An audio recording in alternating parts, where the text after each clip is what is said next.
are no safe bets. With a win in Rotorua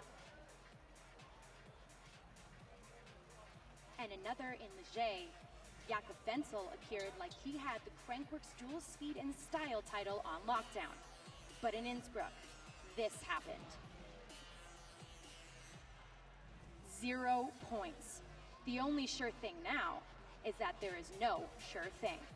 Racers adding to their bag of tricks. Slopestylers pinning it to win it. The World Tour title comes down to today. Welcome to Crankworx Whistler. It all starts right now. It's your Clif dual speed and style.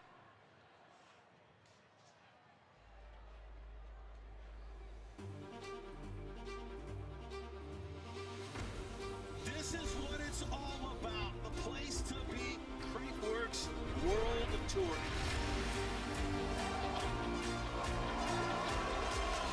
Here we go. Several dimensions are shaping victories. Oh, so perfect. This is ridiculous. The best mountain bike riders are. Will you remind them? Just the time here. Can he keep it up? He enters the final fairway. And he crossed the finish. He does. Oh, just barely too short. One queen and one king will claim the title of best all-around mountain biker on the planet. Welcome to Whistler, ground zero for Crankworx. That's right, people. It all started about 14 years ago right here in the epicenter of mountain biking. Your Crankworx World Tour, the fourth and final stop and the first of our broadcasts, but I'm joined by a slopestyle and free ride legend, this man right here, Cam McCaul. Cam, you ready to get this party started, buddy? Absolutely. It's exciting to be kicking off the Whistler stop of this 2017 season, and what better way than dual speed and style?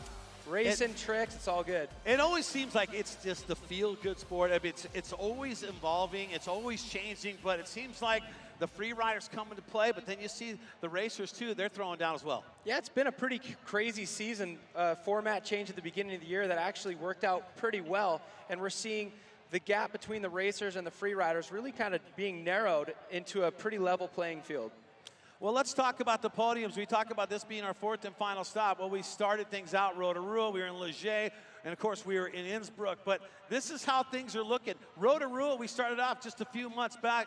Jakob Vinsel in charge with that first place, LaRonn in that second spot. Then it was off to Leger. Jakob Vinsel, yet another win. Darryl Brown squeaks in that second place, and Martin Soderstrom in that third. Well, then that brings us to Innsbruck. A name you're not seeing, Jakob in there, but Thomas Lebon, Martin Soderstrom, and Sam Reynolds, 1, 2, 3 on that stop. Yeah, and the points chase has been pretty exciting as well. Jakob Vinsel leading the charge right now, but LaRonn definitely biting at his heels. So a lot on the line here, you know, besides just this individual event. Points for the overall Speed and Style Championship, King of Crankworx points up for grabs, so a lot of little stories going on. Well, where are we? Let's talk about where we are, because this is a beautiful place to be, and the people that are here, they're enjoying it. If you've never been here, let's talk about Whistler, and let's talk about what we're gonna see, and talk about what is so special about Whistler, Cam. Well, you mentioned that 14 years ago this Crankworx thing started, and you also mentioned that this is the epicenter of mountain biking, and for good reason. 3 lifts, 97 trails, and if you bring all your bikes and you want to go out there for a pedal, there's 300 other trails in the immediate area. So tons of riding. Basically, you can't get it all in just 1 week at Crankworx. That's why we come back year after year. Yeah, and you look at, well, you talk about all the trails out there, all the options that you have, not only with just riding downhill, but even riding out in the village and all the places. It's such a family event too as well, coming out here, and we've really seen Crankworx just grow so much. But before we get to things, Cam, you got to break down the format for today's competition.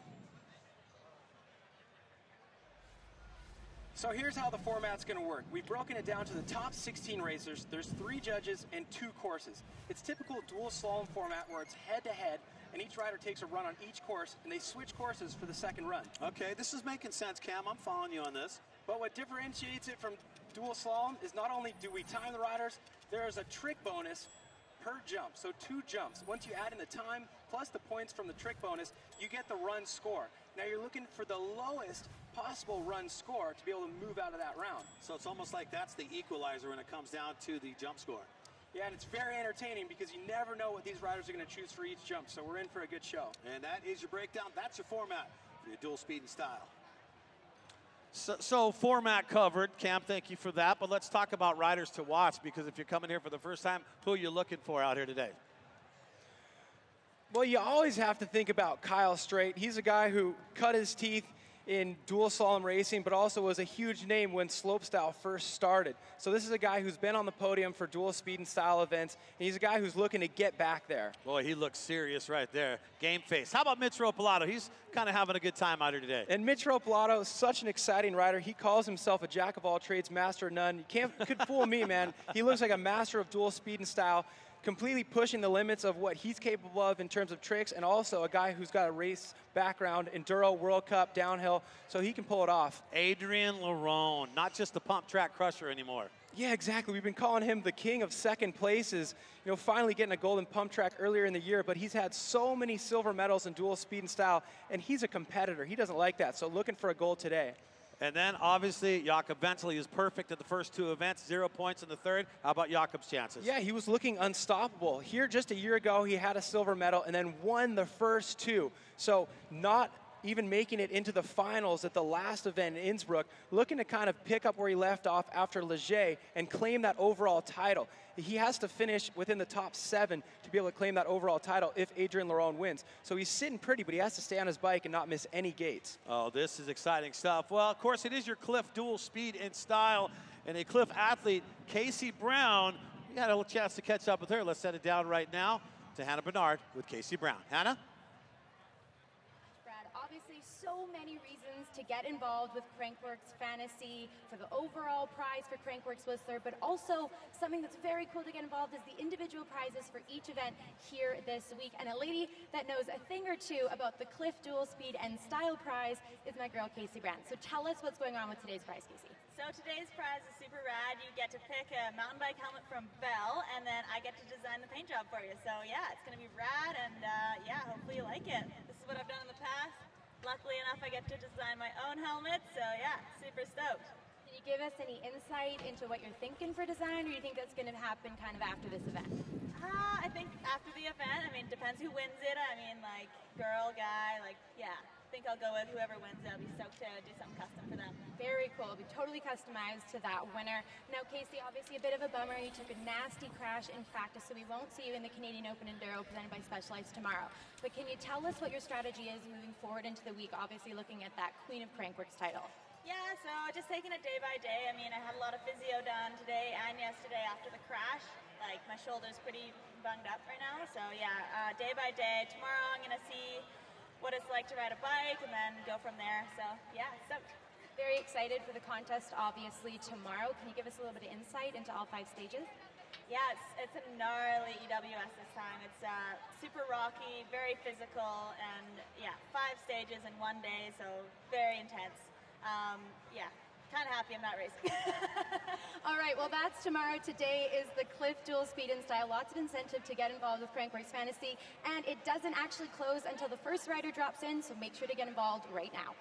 Well, that's pretty awesome to know right now. Crankworx Fantasy is a big part of what we do here at Crankworx, and now you can pick your fantasy slopestyle team all the way up until the first rider drops. You and I were working on this. I know, it's hard. Now there's no excuses. Usually you could be like, oh, I didn't get my team in time. But right now, yep, you have until the first rider drops. I saw you have a pretty strong-looking team going. I'm feeling pretty good about my team that I picked here for fantasy. You can do the same. Make sure you do it, fantasy.crankworx.com. And you know what? If you do it right now and pick your team, it costs you nothing, and you can win that custom Bell helmet designed by Casey Brown. Not a bad deal there to come away with that. That's an expensive helmet, and you'd be looking fresh riding some DH with that helmet. That'd be a big win, too. Pretty cool that she's going to design it specifically to you, whoever wins. So no excuses out there. Put your votes in at fantasy.crankworx.com. Build your team out and cross your fingers. Well, we talk about Crankworx. It's a world tour, obviously, and it's 4 stops now. But we have series titles in all these events. And your dual speed and style, well, we have a series title going on that one too as well. And I'll tell you, the one guy who's been doing it in a big way, Jakob Vinsel, right there, the #1 spot. Yeah, tough break for him not making it on the podium at the last event in Innsbruck, but still enough points to be leading the overall. But Adrian LaRonn, man, he needs to put it together here if he wants to win it. Well, you see that if Soderstrom or LaRonn win and Vinsel finishes in that 7th or lower spot, the dual speed and style title is up for grabs. And unfortunately, Martin Soderstrom had some issues in qualifying, crashed on the jump, the second jump, which is really technical to trick, and you know, uncharacteristic mistakes for him, messing up on tail whips. So now it's all up to Adrian LaRonn to pull the rug out from under Jakob Vinsel. Well, we'll give some people some time to get the Crankworx Fantasy underway, but let's look at what Jakob Vinsel has done throughout the season so far, being this is our 4th and final stop. We started out in Rotorua, and he was solid. Yeah, I feel like last year here in Whistler, everybody's eyes were opened up to the fact that Jakob Vinsel could be a real threat to this dual speed and style discipline, and just carried on the momentum here in Rotorua, going up against guys like Adrian LaRonn, who he faced in the final, taking the win. Everybody is now officially taking this guy seriously at that point. How about Leger, though? And going up against the guy who won in Leger just a year before, Darryl Brown. But Jakob Vinsel, once again, so consistent. Darryl Brown making a slight mistake in that right-hand berm, losing traction on the front tire, and another win for Jakob Vinsel. So you almost thought at this point that he's just going to run away with the title, but then Innsbruck, the equalizer event. Yeah, they call dual speed and style the most unpredictable event at these Crankworx festivals, and it was so true in Innsbruck for Jakob Vinsel. He got knocked out by Austin Warren, who kind of just started doing this speed and style, learned backflips, and he's a guy to look out for right now, knocking out the king, Jakob Vinsel. Boy, and you could see the look on Vinsel's face. He was not happy about that, but enough about the history. It's all about the present right now. And let's take a look at our brackets, our matchups that we're going to see out here today. And that's our first one, Kyle Strait and Bas van Steenburgen. Yeah, there's a lot of really tight matchups here. I mean, all the way at the bottom there, Cam Zink and Austin Warren, Ryan Howard and Tyler McCaul. So the unfortunate thing about these bracketed formats is there's only one survivor out of each bracket, so things get shaken up real quick. But you do got to race on both sides of the course, so if you get beat on the first one, you try to come back and see what you can do on the second one. And now we're taking a look at Kyle Strait, as he's going to be our first one to go, and he's going against Bas van Steenburgen. And you can see Kyle just ready to go. He's up there chomping at the bit to drop in on this course. Yeah, it's a little bit windy out there today. Luckily, these guys are still looking really strong in practice, but that's definitely going to be yet another obstacle for them on this already challenging course. Some very, very flat and tight corners down there at the bottom with those slalom gates. So getting word right now, Kyle was supposed to be going up against Bas van Steenburgen, but with a broken bike, a mechanical has knocked Bas van Steenburgen out. So Kyle Strait is going to get a bye. That's huge for him right there. Yeah, good news for Kyle, but what a bummer for Bas van Steenburgen. He was looking great out there. We had been giving him a hard time all season for not doing tricks, and he decided to shut us up this year, and he was doing 360s in qualifying and in his round of 32 run. So it's a shame to see him go out with a mechanical, but maybe Kyle Strait can carry this momentum starting out with a bye run. Boy, when you get that in the round of 16, that means you're automatically going to the round of 8. So that's good for Kyle Strait. And does he take it easy here? What does he do here, Cam? He gets another practice run. You know, practice is always so valuable, and the course is always changing. There's a lot of wind out here, so it can dry out at a rapid pace. So he's got to just make sure that he doesn't miss any gates, because even if you're in a bye run, you still can't get away with missing any gates. But using this as a practice run is probably a good tactic. Let's check in with Hannah Bernard and see what she thinks about everything going on. Hannah, what's happening down there? Hey, thanks very much, guys. Yeah, Cam, mentioning the wind, that is something that is a topic of conversation for the riders down at the finish corral here. There's actually not only being affected on the jumps, they're actually being affected on that roller section of this course. There's a huge gust of wind coming up there, and it's actually really throwing the guys a little bit off track. Even with that, though, the guys are really, really loving this course, but the one word that every guy is using, technical, technical, technical. That's the story of this course here today. But these are why these guys are the best riders in the world. They got to use those elements to their advantage. So it should be a good one here today, guys. But I do want to mention something as well, something that we haven't seen on the Crankworx World Tour yet this year. Only dirt takeoffs, absolutely no wood takeoffs on this course. So something that will come into play for these guys jumping these jumps here today, guys. Thank you so much, Hannah. 100% natural when it comes to this course, right? Yeah, technical is the word to describe the course, but also challenging. So I think it's going to definitely favor back toward the racers or those dirt jumpers that have been riding their trail bikes and paying attention to traction. Well, we got our first matchup, head-to-head matchup here. Darryl Brown from Great Britain, you can see him on the left in the white t-shirt, and he's going against Paul Genovese on the right, the Mongoose rider, as these riders are locked and loaded to start things out here. Now, Darryl Brown's, he's podiumed before in this one, so is the pressure on Genovese? Yeah, I mean, Paul Genovese, you know, throwing the front brake on his bike. He's a rider who's, you know, among the top in the world in slope style, looking to get back on that Diamond Series, fighting it out on the lower level events. And speed and style, might as well throw your hat in the ring and give it a whirl. But he's looking really fast in practice, but it's going to be a tough challenge going up against Darryl Brown. Darryl Brown on the left, Paul Genovese on the right. We are racing. Here we go. Darryl Brown getting a little bit of a snap ahead of Paul off the gate there. Let's see what they have for tricks. The backflip tuck no-handers synchronized for both riders. So they're going to score probably identical points on that. That roller section is so technical, double, single out for both riders. A 360 tuck no-hander for Darryl Brown. It looked like a suicide no-hander combo for Paul Genovese. Darryl Brown definitely leading the charge through the finish line. Oh, you can see that. Darryl Brown, the winner of speed, but then when they bring it all together, then they factor in the jumps there and the tricks that you did on the jumps, right? Yep, the judges are going to start crunching the numbers. They're going to assign a point value for each of those tricks. So the combinations are going to score higher. You notice that Darryl Brown did a 360 with no hands on that second jump, a jump that all the riders are saying is really challenging to get enough speed for to do a top trick. So variations are going to score real high there at this event. Well, take a look right here. That's the first jump. You see 70s across the board for both riders. So identical extension on those flip no-handers, so identical scores. It looked like Paul Genovese did a tuck no-hander to suicide no-hander, good enough for 30 points.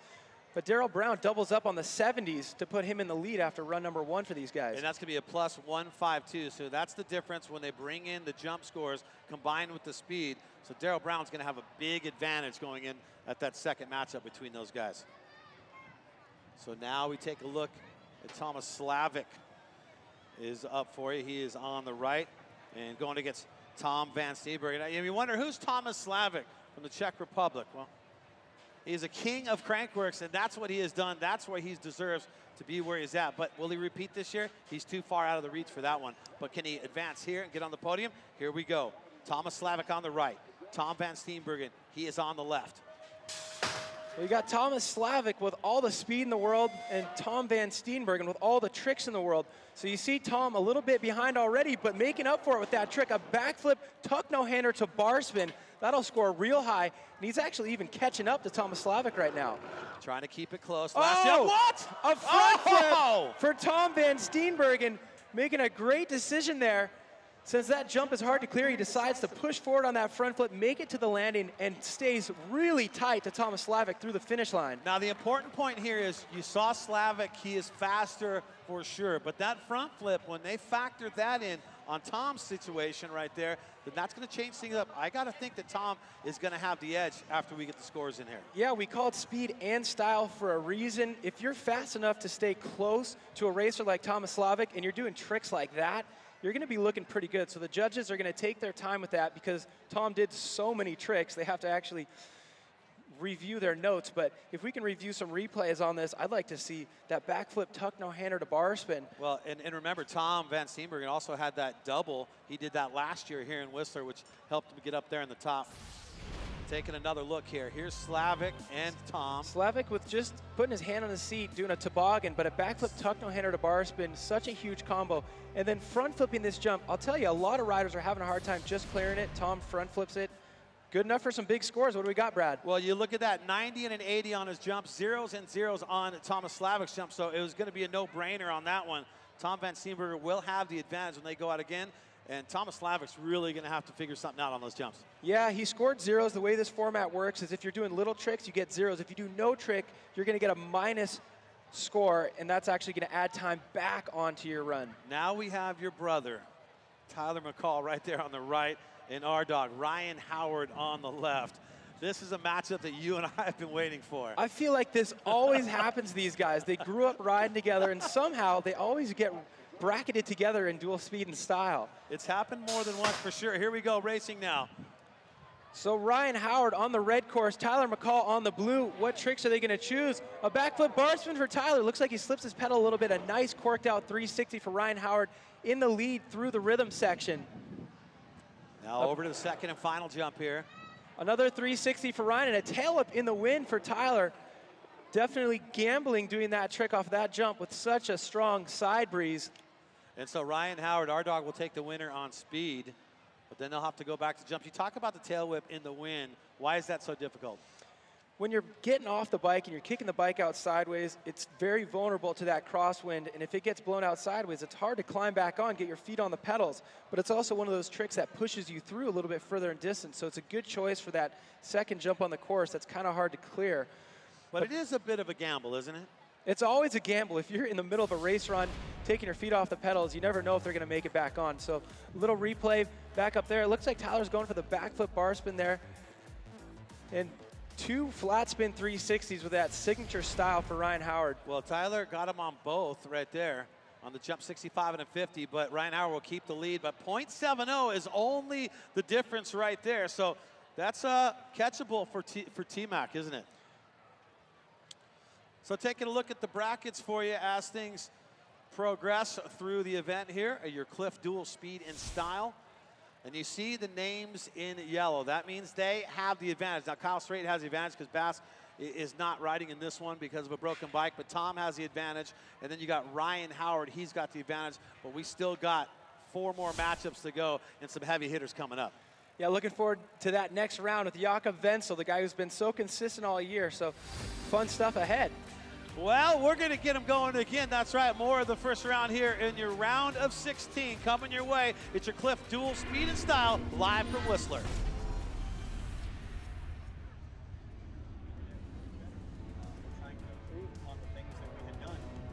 Introducing the all-new SRAM GX Eagle drivetrain. No matter what kind of rider you are or the kind of terrain you might ride, Eagle is simply the best. GX Eagle drivetrains have a range of gears that rival or flat out beat most 2x systems. Engineered in Germany, made for the world. This is GX Eagle.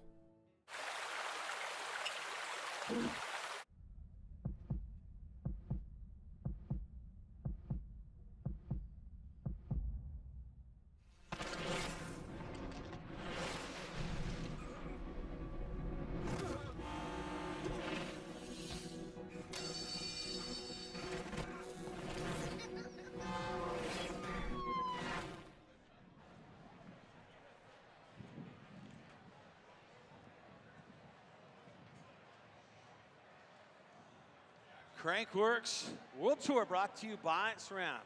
The power of bicycles, that is SRAM. Well, we talk about it being a series. We keep going back to that because it is 4 stops. There is a series. There is $5,000 up for grabs. Whoever can win the series, and Jakob Vinsel is that man right now with 300. But LaRonn, he's got a shot at it. He's the one guy, that outside shot at getting up in there. It's going to be a tough road for him if he wants to pull it off, though. Like we mentioned earlier, he has to win, and Jakob has to be 7th or lower. So a win to even have a chance to take the overall for LaRonn. Well, time to take a look at what Jakob's going to bring to the table. He is now on the left. You see him in that green shirt right there. And on the right, that is Oscar Nagy right there from Hungary. He is on the right with the red shirt. And Jakob right now, the leader for the series. He was perfect in the first 2 events. 0 points in Innsbruck. Now it's up to Jakob right now. It's go time. A truly international field out there. Jakob Vinsel from Czech Republic, Oscar Nagy from Hungary. A new name in dual speed and style, Oscar Nagy. Exciting to see him making the finals. Could we have a new heavy hitter out here on our hands? He's got a tough road ahead, though, if he's got to make it through Jakob Vinsel. You saw Jakob dropping that foot around the corner. Ooh. Jakob Vinsel casing the 360 on that second jump, going against the tail whip of Oscar Nagy, but leading the charge on speed, just barely squeezing around that gate on the red course to finish things off. So Jakob obviously faster on that one, so Vinsel's going to take the advantage on the speed side of things, but this is where the judges have their work cut out for them, where they got to compare each jump together, and that's where things can change. Well, noticing on that last jump, we've been watching Jakob Vinsel all season doing that 360 tuck no-hander. We mentioned how that second jump is difficult to trick. You know, he was wanting to get those hands off, but he didn't quite muster it. So that's going to be a big factor. He needs to be able to pull those tricks that have been serving him so well all season. So now it comes down to this one right now. Jakob with the speed. If Jakob could take him on the jumps, then he'll definitely have a big advantage when they stack and rack him for a second time. So there's Oscar. I mean, the great thing is he got into the round of 16, but when you got to face Jakob, who's perfect in the first two events, that's no easy task. Yeah, but it's pretty impressive. You know, we have not seen him on the first 3 stops, but he's looking pretty seasoned right now out here in Whistler. Something to mention, Jakob Vinsel maybe trying a little strategic move there, cutting down on some of that wind resistance. He had that big long hair all the way shoulder length, but he had the hair for the flare, but he shaved it since then. So maybe he's more aerodynamic. Let's take a look at the second jump and see what went down and compare the two tricks here together. So notice Jakob Vinsel on the left side of your screen on that red course doing the 360 with his bars in his lap with the front tire a little bit high, looking to take the hands off. They don't come off. He comes up a little short as well. So we mentioned so many times how hard that jump is to clear. That's going to be a big factor in this race, is who can carry enough speed into that jump to not only clear it, but get a good combo move off. Yeah, you're saying one side is more favorable to be on that second jump than the other, right? Yeah, the blue side's a little bit tougher to carry speed because it's inside left-hand corner leading into that jump. Let's see if we can take a look at the top jump. Okay, we saw jump number 2, but let's look at jump 1 and compare the two together and see what Jakob and Oscar, how close they were on this one. So it looked like it was a backflip X-up for Jakob Vinsel on the red course. And what did Oscar Nagy do there? It looked like it was just a straight flip. Straight on that one. backflip. So it's always going to help if you're getting a variation in. And Jakob is the king of throwing in as many X-ups as humanly possible during those backflips. That's what's been serving him well all season. So he's going to have to pull it all out here consistently. Oh, well, man. The judges are taking their time, making sure everything's in the proper place. But let's take a look at the brackets right now to see how things are transpiring so far. A good crowd on hand, representing here your Clif dual speed and style.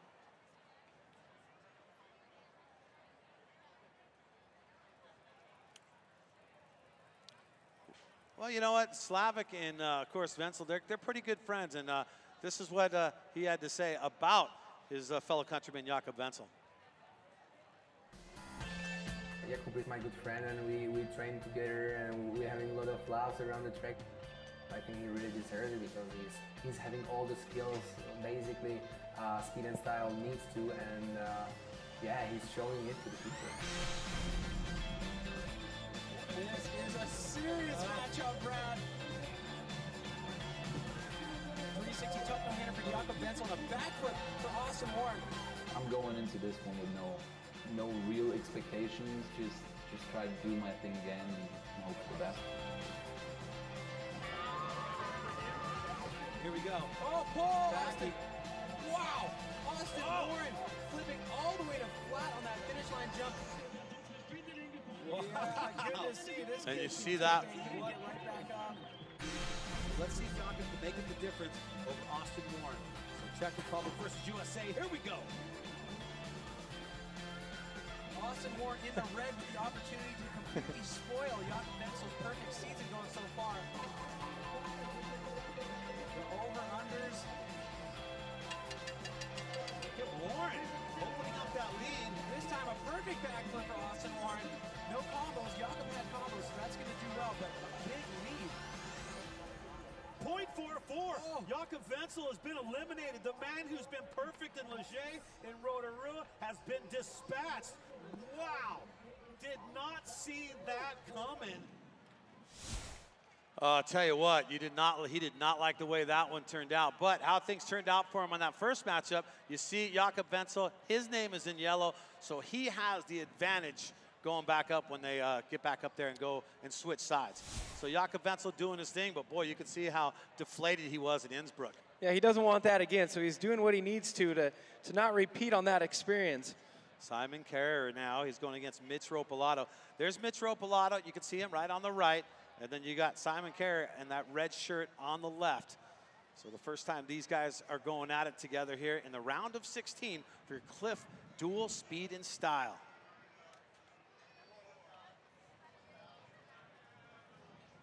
Well, you know, there's a lot of ways that you can stay in touch with Crankworx, and Facebook.com/Crankworx is definitely one of them right there. You can see video recaps. You can see so much going on just by going over and getting involved and be part of Facebook, be part of Crankworx Facebook when it comes right down to it. Yeah, it's nice having it all in one easy spot. So many different disciplines going on, and it can be easy to accidentally miss something. But if you go to the Crankworx World Tour Facebook page, that's where you can stay up to date. Everything from whip off to garbanzo DH, speed and style. They have it all out there on Facebook. You know, and just also Crankworx.com, one of the greatest websites when it comes to everything Crankworx, Crankworx.com or Crankworx on Facebook as well. Cam McCaul, Brad J here with our first broadcast. Your Clif dual speed and style underway for you. The round of 16, the first matchups here in the round of 16. We got Simon Kerr, he's going against Mitch Ropelato as they are ready to go. There's the look at him right there. Is Mitch sleeping right there, Cam? Hey, you gotta recover when you have the chance. Take a quick cat nap before your run. It's not a bad idea. So Mitch Ropelato, focused 100%. Simon Kerr on the left in the red shirt. Mitch Ropelato on the right. Riders are ready. And this is their first matchup. Here we go. So Mitch Ropelato on the blue course. Keep your eyes on him to see what tricks he's choosing this event. Oh, Simon Kerr with the front flip going against the flat spin 360 of Mitch Ropelato. That front flip is going to score high, but Mitch, the slight advantage right now on the blue course, which is thought to be the slower course, and extending his lead right now with another flat spin 360. Who's going to cross the finish line first? Mitch Ropelato puts it down. Well, Mitch Ropelato's a winner by speed by 0.77, but I got to think that it could come down to tricks, and we might see things match up very close between these guys once they get the jump scores in. Yeah, bigger risk equals bigger reward, and that front flip, that's a big risk right there. So the judges seem to love it. They gave Tom Van Steenburgen a good score for it in his run. Simon Kerr, it didn't look like he got a trick off on that second jump. We're going to have to wait to see the replay. Well, you ask and you shall receive. Here we go. So here's jump number one, a 360 for Mitch Ropelato, but that perfect front flip from Simon Kerr. It's going to serve him well, but that dead sailor, that's what we call it when the trick just decides not to happen. That's not going to help him. A -30 for that effort. Yeah, -30 on that. A couple of 40s right there for Mitch Ropelato. He's going to take the advantage. So Mitch with the advantage when they go back into their second matchup. But you know what? It's not over because Simon definitely has the tricks. Yeah, if he tricks that second jump too, he was staying pretty close to Mitch Ropelato. He needs a trick on that second jump. Well, next up for you, the only man that has a chance of winning the series title in dual speed and style, and that's LaRonn, the only man left to knock Jakob Vinsel out of that top spot and take home $5,000. It's LaRonn. He is on the left going against Noah Brousseau on the right. So France versus Canada on this one in your round of 16, their first matchup, Cam. Really impressive seeing Noah Brousseau make it into the round of 16. It would be a huge upset if he was able to knock out LaRonn, but anything can happen in dual speed and style. So LaRonn, with the race background, absolutely snapping the gate, getting a backflip on that first jump. Noah Brousseau with the 360, and just watch LaRonn extend that gap. My goodness, just going to work in his office. Here he is. Oh, he's going to under-rotate that 360, but somehow still makes the gate on the red course. LaRonn almost throwing it away. LaRonn, the cardiac kid on that one. Winner of speed by 0.59. And this is when it's close like that, when it comes down to the times. This is where the jumps really, really matter. Well, a lot of pressure on LaRonn. Of course, he wants to win the event here, but he's the only guy out there who has a chance of winning the overall title. But it's going to be a tough path to get there. He has to win the event, but almost missing that gate. That was almost throwing it away. Taking another look. Here's jump number one. Like see LaRonn with that backflip in there. Yep, sending it deep on the landing. A 360 for Noah Brousseau. 40-40, both of those. And then check it out right here. A 360 for both riders, but LaRonn almost under-rotates it to the point where he was facing the wrong direction, somehow regaining composure, making that gate. So equal jump scores on both the jumps. 40 for LaRonn, and Noah Brousseau, 40 and a 40 on that one. But LaRonn, since he also had the winner of speed, he's going to have the advantage. And we go back up top on this is another one we've been waiting to see. That is Cam Zink. 100% focused at this point going against Austin Warren. These guys are teammates, and you saw them working clearing the course together earlier today. This is going to be a tough one. Well, Cam Zink, you saw that little graphic there. This is his 14th Crankworx, a guy who's won the slope style out here 2 times in his career. He's been on the podium in speed and style. He's looking to get back there, but he's got to beat his buddy and teammate, Austin Warren. So tough break for the YT team. Only one rider's going to survive this bracket. Now, you know they're really good friends, too, as well. USA versus USA on this one. So Cam Zink and Austin Warren. And funny, watching them walk the course earlier today, they both are working together to clear all the rubble and the extra dirt clods and rubble off the course. These guys were working together on that one, but now they're not even talking up there, Cam. Yeah. You notice that, don't you? They haven't had a word together yet, have they? Not said anything. Game faces. Oh my goodness! Right here, this is the last matchup in the first runs here in our round of 16. After this one, we go back up to the top and do it again. What a beautiful look at the people filing in for our first broadcast here, your Clif dual speed and style. Cam McCaul, Brad J here with it. As Cam Zink and Austin Warren. Oh, now they're talking. Now they're talking. So this is good. They're communicating. Of course. Well, I mean, you think about it, they're friends too as well. Friends everywhere else besides the start gate. Yeah. You're right. Maybe just slightly the friendship wavers a little bit in the start gate. Is that no friends on a race day? That's it. All right. So you have Cam Zink coming from equal parts free ride and race background, but the racer, Austin Warren, learning the flips earlier in the season. What's it going to be here? Oh, well, we're going to find out right now. Here we go, back to racing. Equal starts for these guys, both getting a great head of steam into the first jump. Backflips both ways. Cam Zink going for the backflip Superman. Probably a backflip Superman C-grab attempt. Unfortunately, separating from the bike. He knows how fast Bubba Warren is. He was pulling out all the stops, going for the big trick. Fortunately, this is run 1 of 2. He can get back up there, but he's going to have a big margin to overcome.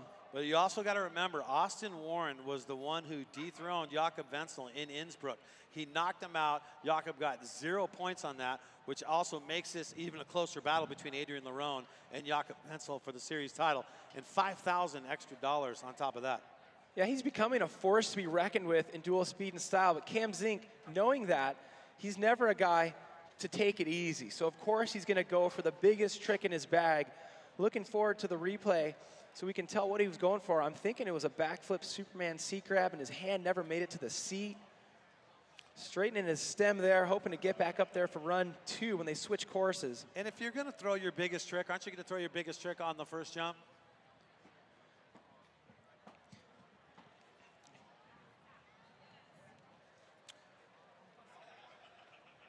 All right, well, we're going to give Cam all the time he needs here.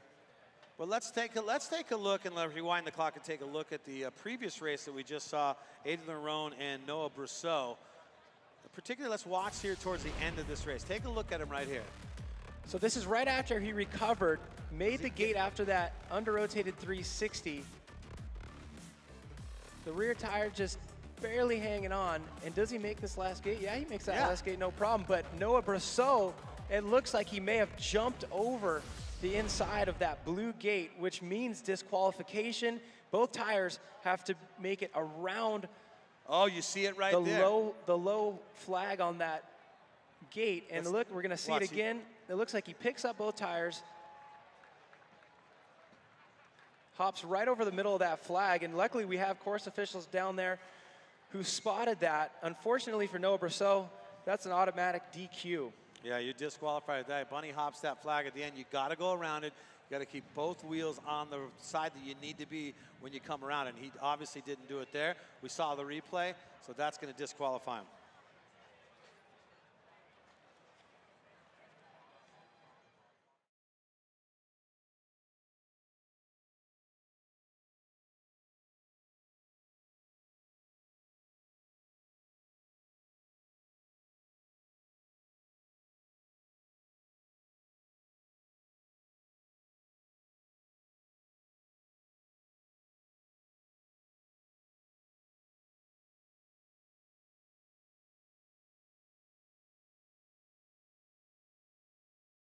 our dog with the advantage over T-Mac, but that one's pretty darn close. Jakob Vinsel, the advantage over Oscar, and then you got Mitch Ropelato, the advantage over Simon. Aiden LaRonn, well, he's going to obviously have the advantage because we saw what Noah Brousseau DQ'd on that one.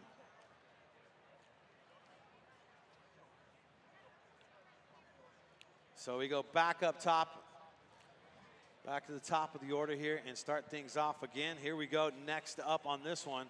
So Kyle Strait has already moved on because he had a bye here in the round of 16. But Darryl Brown and Paul Genovese have to go back at it. Now they have switched sides. So now you got Genovese on the left in that gray Fox shirt right there. And then you got Darryl Brown from Great Britain in that white t-shirt on the right.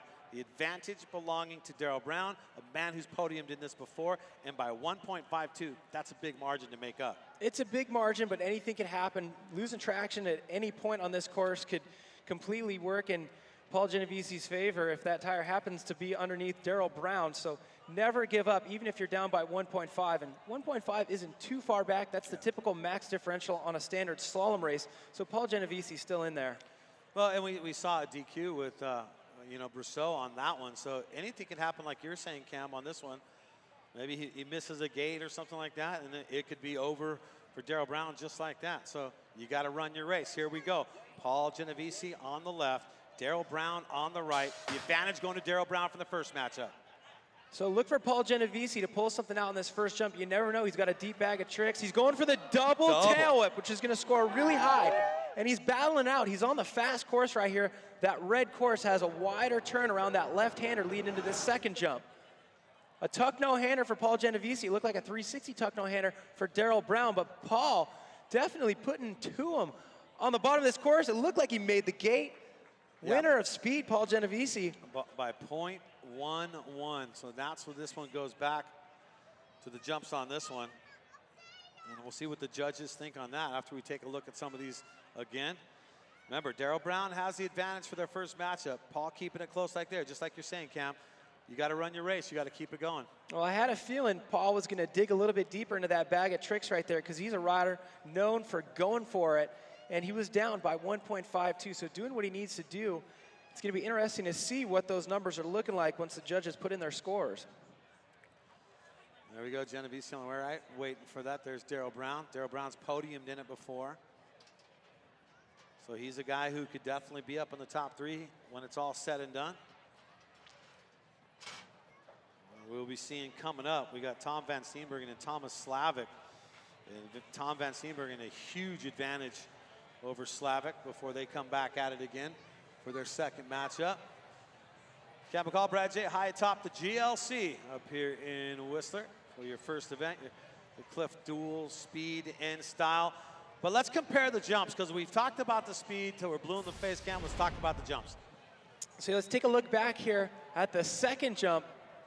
Just a tuck no-hander for Paul Genovese and a 360 for Darryl Brown. Did he get the hands off on that? He did get the hands off. So off. that classic 360 tuck no-hander for Darryl Brown, that always scores him so high. He's got this formula that seems to really work. A flip tuck no-hander on one jump, a 360 tuck no-hander on another jump. He's able to land those tricks right in the middle of his line, always make those gates. So let's see if he makes it out of this round. We'll know if that strategy is going to work again here in Whistler. The double tail whip there from Paul Genovese. That's 90. The first time we've seen that today, scoring a 90. And then Genovese comes out with a 15 on that second one and a 70 right there for Darryl Brown. So that's going to do it. Darryl Brown is advanced, and that's going to say goodbye to Paul Genovese. So Darryl Brown will get to face Kyle Strait when they go at it for their first matchup here in the round of 8. But now we got Slavik. He is on the left right there. And Tom van Steenburgen on the right. He's the leader by 1.74. Is Slavik just going to send something here off the jumps, or is he just going to be sent packing? Well, Slavik doesn't have a ton to send. Tom van Steenburgen, on the other hand, that's his strength. So we're looking for Slavik to play it relatively safe with that toboggan, but that backflip tuck no-hander to barspin again for Tom van Steenburgen.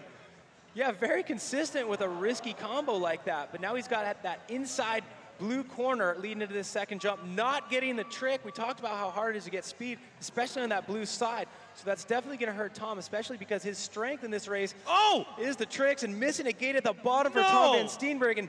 He's devastated. Oh my goodness, Tom van Steenburgen missing the gate right there at the end, and that just opens the door for Slavik. So hard to make those gates right there. You're thinking about the trick he just did, and unfortunately he missed the trick beforehand, so maybe that was still on his mind. But if your line is set up and you look at that gate and you know you're not going to be able to make it there, there's not even a chance in trying. He just bunny hopped over that thing. We're going to need to take a look at replays on that one if we get a chance to. Slavik right there is just, you know what? That's why you always stay in it. That's what you were saying, Ken. You stay in it all the way to the end because you never know what could happen. We saw Brousseau get DQ'd, and now we see Tom get DQ'd.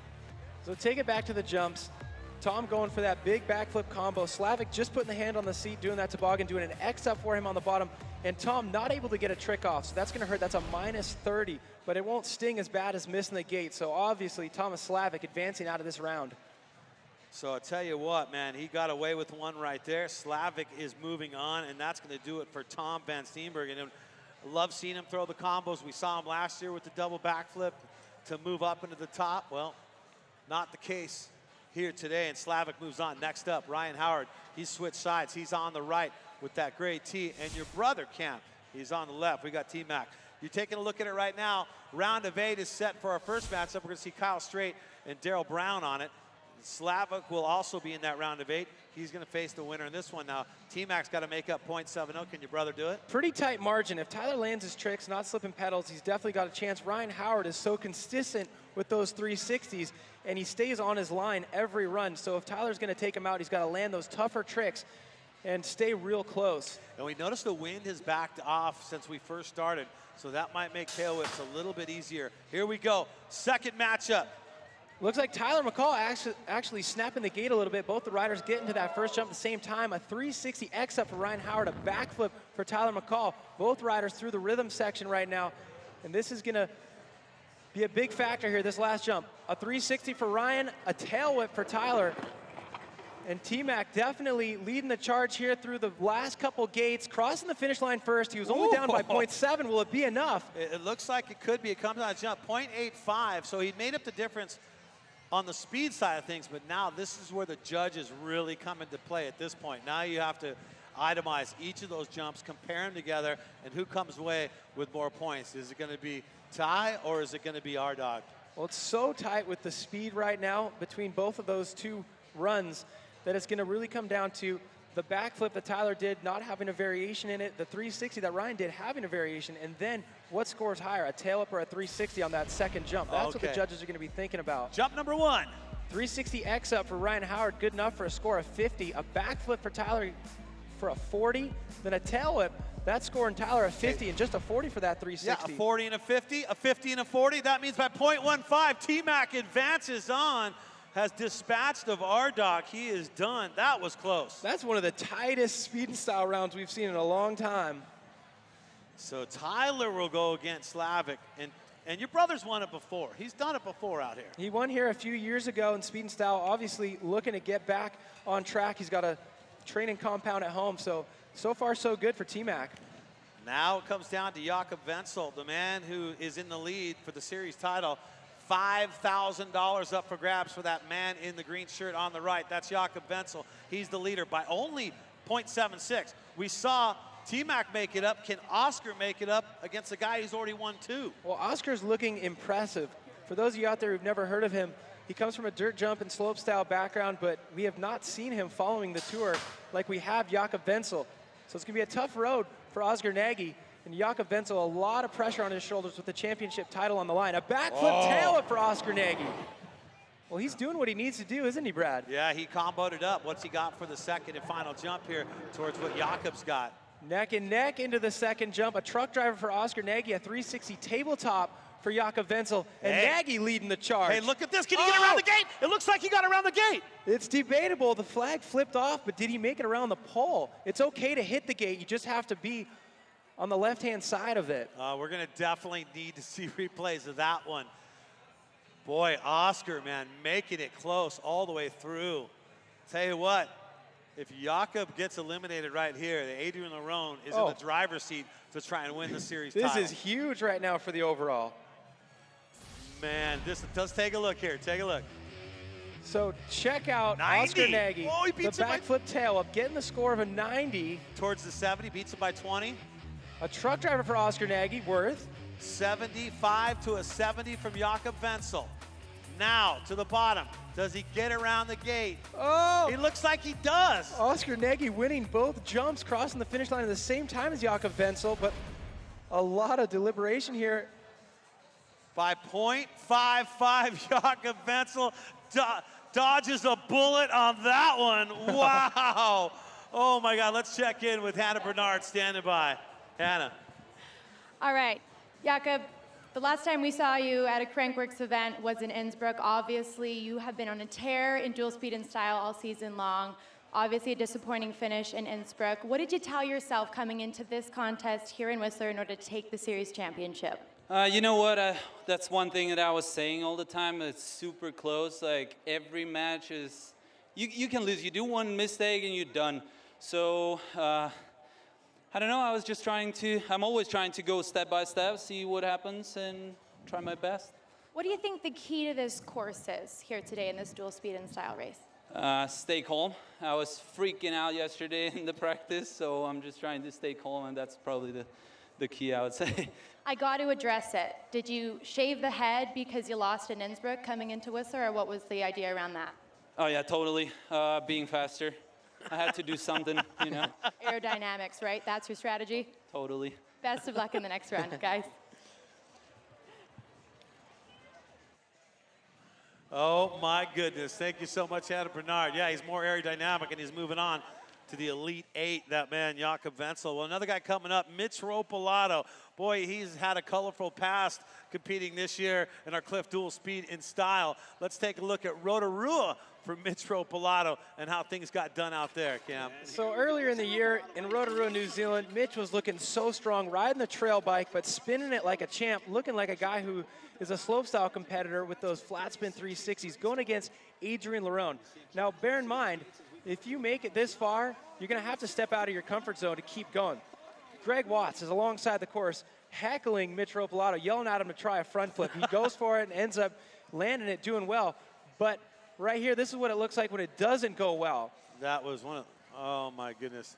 That was one of the worst crashes we had seen. We were so happy to see Mitch Ropelato be able to walk away from that. Took him a little time to get up and get back his bearings straight. But Mitch Ropelato, I talked to him the other day, he has vowed not to try a front flip again. Yeah, he vows that a lot, but somehow he always ends up trying them. But right now, those flat spin 360s are looking good for him. And after that huge crash, you know, he's got to be looking at those front flips differently. But it's a big risk, and if you do land it, you get a big reward. He's got a 1.13 advantage, too, over Simon Kerr on this one right now. So Mitch Ropelato probably doesn't need it. He just needs to run the kind of race that Mitch can do. Simon Kerr in that red shirt on the right. Mitch Ropelato on the left. Second matchup of these two guys. Mitch with the advantage. Mitch Ropelato snapping the gate, making it to that first jump quick. And there we go. Simon Kerr getting that front flip again. Mitch going, all right, well, if you have the front flip, I'm going to focus on my speed and finish this race first. Mitch opting for the hardtail here in Whistler instead of the trail bike. Seems to be working well for him. But where it's going to be harder is right here on these flat corners, but race pro Mitch Ropelato making short work out of Simon Kerr in the race portion. And that extends the lead. He had a 1.13 on the advantage. Now 1.19 the advantage on speed right there. So that really increases his lead. So now it just goes to the jumps on this one. It's almost like I felt like Simon Kerr is showing Mitch that front flip on the first jump. I was like, look, I got one. He's like, hey, check it out. It works. Just so you know, in future rounds, it works.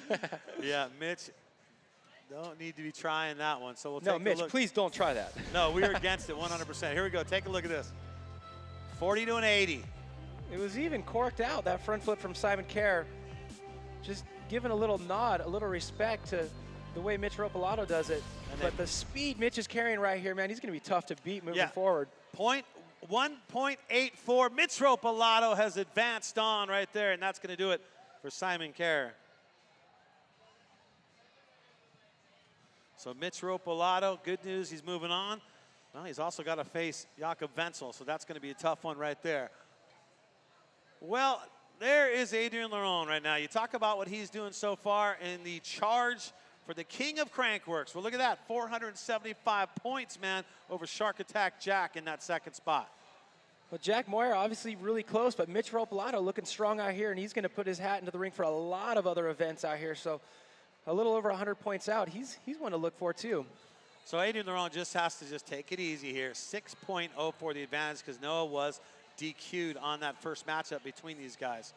So Adrian LaRonn, just don't get over-amped on this one. Just run your race. You got a big advantage right now. Man, did you see Adrian LaRonn snap that gate? His front tire is basically over the top of that gate before it even drops.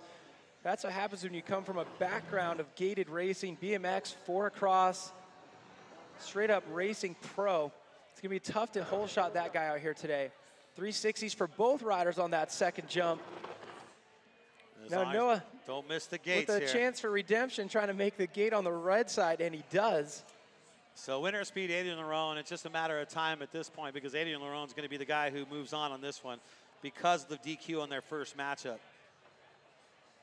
So Noah Brousseau DQing on the first time they went head-to-head. So that means that Adrian LaRonn just had to kind of cruise to it. But I'll tell you what, Adrian LaRonn, I like what he's done. He's brought in 360s, he's brought in backflips. He's adding to that bag of tricks. And these tricks don't seem to slow him down either. He's taking a lot of speed into these jumps, sending them pretty deep on the landing. And the flip, I'm telling you, it's going to be a little bit easier to do on these dirt kickers than the 360. We saw him under-rotate slightly in round one between these two riders, but perfect execution here in run number 2. So Adrian LaRonn will move on right there, and that's going to call it quits for Noah Brousseau today. And Adrian LaRonn doing what he needs to do to try and see if he can claim the series title away from Jakob Vinsel. Taking a look at our brackets right now. Well, we're almost all set. We got the Elite 8, the round of 8 set up. Kyle Strait, Darryl Brown, Slavik, and T-Mac. Jakob Vinsel and Mitch Ropelato going at it. Then Adrian LaRonn is going to face, of course, the winner of this next matchup. And by Cam Zink going down when Austin Warren and him went at it together, then I got to think that Austin Warren is going to have a good chance of coming away with this. Well, we just got word that it sounds like Cam Zink may not be heading back up to the start. He took that big crash, and we saw him working on his bike. Maybe there was something wrong with it. Not too sure, but it sounds like Austin Warren is going to be able to cruise through the finish line and make it out of this bracket and head against Adrian LaRonn in the next bracket. Well, this is Whistler, and I'll tell you what, if you have not been to Whistler, you need to get out here and go to the top of the world, because Whistler top of the world is something magical for all to see. I mean, how many places can you hop on a lift and get up into alpine territory and ride this really fun single track? Something pretty interesting, too, is they're going to start out the Enduro World Series race tomorrow. Stage number 1 starts out top of the world. Boy, and going up there for the first time myself a few years back. Tell you what, I feel like it's one of those things you just have to do, right? You do. It'll put a fear in you if you've never done it. If you want to think outside and maybe want to try something to scare yourself, well, head it up and check it out, because it is something that you want to be part of. Well, it's all about the Enduro coming up, your Canadian Open Enduro presented by Specialized.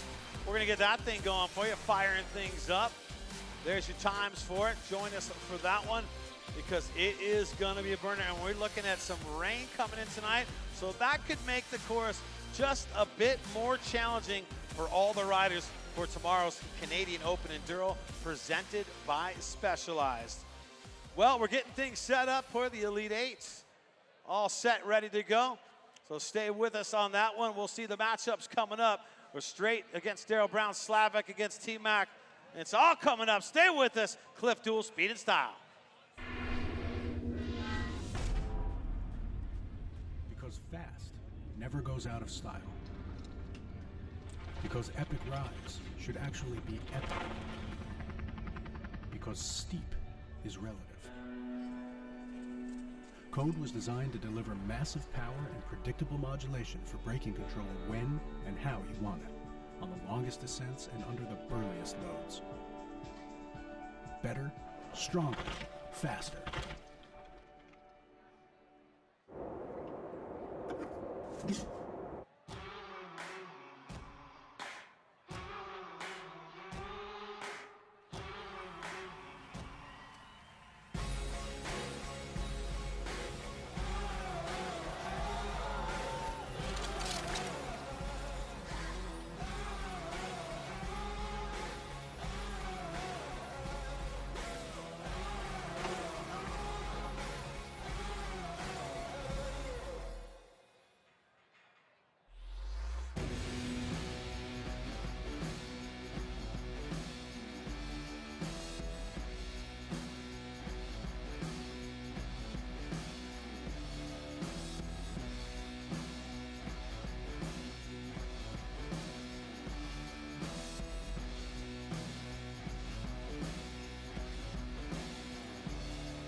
Crankworx Whistler, brought to you by Kokanee. Glacier Fresh Beer. That's Kokanee.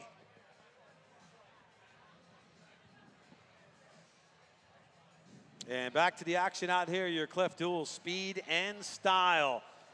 Well, we started with the round of 16. Now we have moved to our round of 8, the Elite 8, if you will. All trying to reach the pinnacle and see if they can come away with the win. And there's Kyle Strait, Darryl Brown, they're going at it. Thomas Slavik and T-Mac will do it. Jakob Vinsel and Mitch Ropelato and Adrian LaRonn and Austin Warren. Remember, Jakob Vinsel, once again, if he finishes in the top 4 today, he will be the dual speed and style champ and take home $5,000. Big round here for Jakob Vinsel. Making it out of this round of 8 could mean the overall title. But you are going against, you know, Adrian LaRonn is not just going to let it go either. Adrian LaRonn is one man who really wants to win that thing. Yeah, the championship is one thing, but this event, just winning a stop, especially the biggest one of the year here in Whistler, that means a lot. And also to start it off, too, in your first broadcast here of Crankworx Whistler. Now we got Kyle Strait. There's Kyle. Kyle's on the left, and Darryl Brown, that white T-shirt, on the right.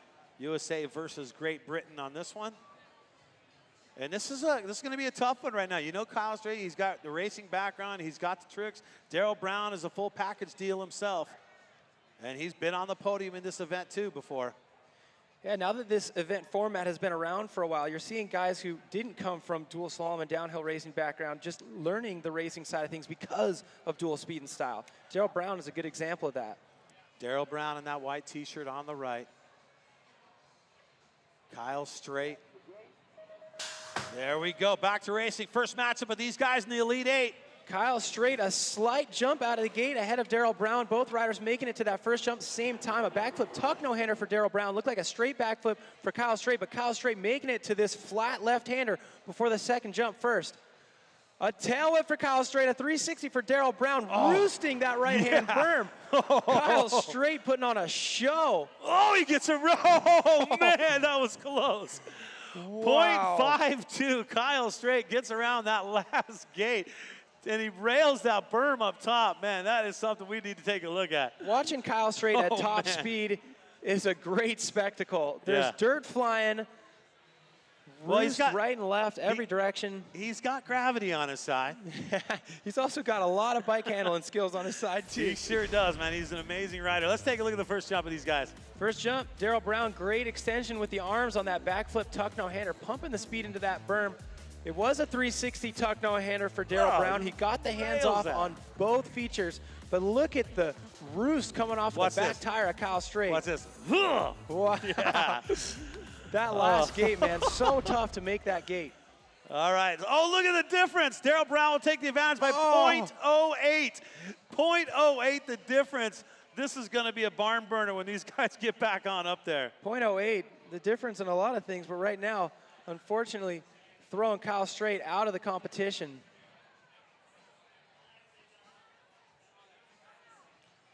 So our current king of Crankworx from last year, 2016, that is Thomas Slavik. But this season, well, not really going the way that Slavik wanted it to. I mean, last year it was an amazing year for him. You look at what he's done. Air downhill Rotorua 2017, a second, a fourth in dual speed and style. Made the quarterfinals in pump track. Round of 8 in pump track in 2017. So 8th right now. So there's no, it'd be nearly impossible to repeat as king of Crankworx this year for Slavik. So Slavik on the left, T-Mac on the right, their first matchup. Well, you know what you're up against when you're pitted against Thomas Slavik. You're going to have to go fast. But if you're a rider like Tyler McCaul, who you got those combination moves, it's time to pull him out. So Thomas Slavik snapping the gate, getting a big speed advantage over Tyler McCaul into this first jump. But Tyler getting the trick off, the backflip bar spin is definitely going to help his cause. He's going to need to get closer to the back wheel of Thomas Slavik if that trick is going to count. Slavik with an X up on the second jump, a tail whip for Tyler McCaul into the final few slalom gates. Thomas Slavik crossing the finish line first. Will the tricks being higher difficulty help Tyler enough? If he's back by 2.29, it might be too far. Well, remember against Van Steenburgen, we saw Slavik with zeros on his jumps right there. So Does he get any points on the jumps? You obviously know that T-Mac is going to take the jumps, but is it going to be enough to make up that difference? That's still a big difference. Yeah, the tricks that Slavik's doing are definitely going to be worth zeros, but the tricks that Tyler's doing are going to help out, but it's hard to maintain the speed if you're doing those technical tricks like a backflip bar spin, which is what we're seeing right there. Thomas Slavik putting his tires to the ground so early, pedaling before he even lands. You lose a lot of speed when you're popping to do tricks like that tail whip. So is it worth it? We're about to find out. Well, 0.85 is going to be the difference. Slavik's going to have the lead when they go back up and do it again. So 0.85 the difference on that one. It shows you how close those tricks can be. If T-Mac can just reel him in and stay close to him, he's got a chance of advancing on. Yeah, the tricks were worth it. 0.85 is manageable, so we'll see how that goes down when they switch sides. Well, there is Jakob Vinsel, and I'll tell you what, who is Jakob Vinsel? Well, let's show you who Jakob Vinsel is. He's a man who knows how to get some podiums, that's for sure. You look at that second, 2016 here in Whistler, first in Rotorua, first in Leger. So this man, out of the last 4 events, has been on that podium, either number 1 or number 2, Cam. It's been a good 365 days for Jakob Vinsel. This could be a great day for him if he's able to get out of this round right here against Mitch Ropelato. Jakob Vinsel now on the left in that green shirt, full kitted out right there. Mitch Ropelato on the right. First time these guys have gone head-to-head. The snap going to Mitch. Wow, huge snap out of Mitch Ropelato. What's he going to do on this jump? It's going to be that flat spin 360. Jakob Vinsel not getting a variation on that backflip, knowing that Mitch Ropelato was probably just going to have that straight 360. So maybe thinking about speed here. Jakob Vinsel with a 360 on the second jump. Identical tricks there for both riders. But Jakob Vinsel, oh, wait! Oh no, going over the final gate. So Mitch Ropelato, obviously with the speed, just a little bit, but I'm not sure if Jakob got around that gate. This might be a DQ on this run. It's one of those things where you do have to consult the footage or talk to somebody who's standing right there, because you never know, looking from far away. But it sure looked like he went right over the top of that gate. Well, let's get a chance to take a look at it here. My goodness, right there. Boy, that would be a heartbreaker. Well, he said it himself. He said all it comes down to is one mistake. You can't make any mistakes in dual speed and style.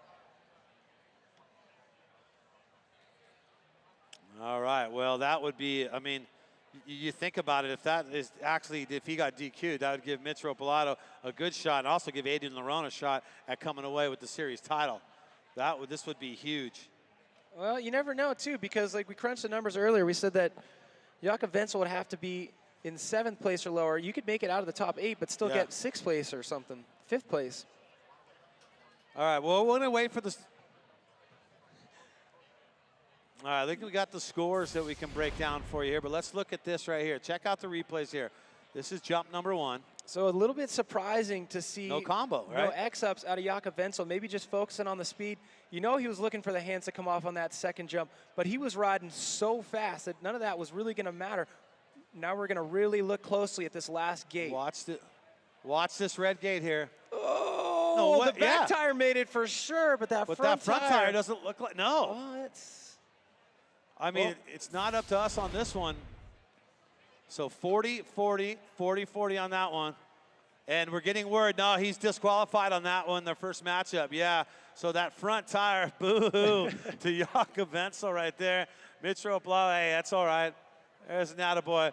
Let's send things down to Hannah Bernard, see if we can get a word with Mitch Ropelato and Hannah. Hannah? All right, thank you very much, guys. Yeah, I have Mitch Ropelato. You are moving on with that disqualification of Jakob Vinsel. But the last time we saw you in dual speed and style contest, you had a really gnarly crash. This is the first time you're back. Where is your head at in this contest here today? That round, I knew he's one of the fastest dudes out here, so I was giving it everything I had. And this course is technical. It's definitely a racer mixed with tricks. Like, it's technical. I'm struggling on it, I'm not gonna lie. You still managed to end up in 4th place in Leger. You got 3rd in Rotorua, so you're doing really well in all the contests in dual speed and style. Do you feel like you have it in you to go and get on that podium here today? I mean, yeah, anything can happen.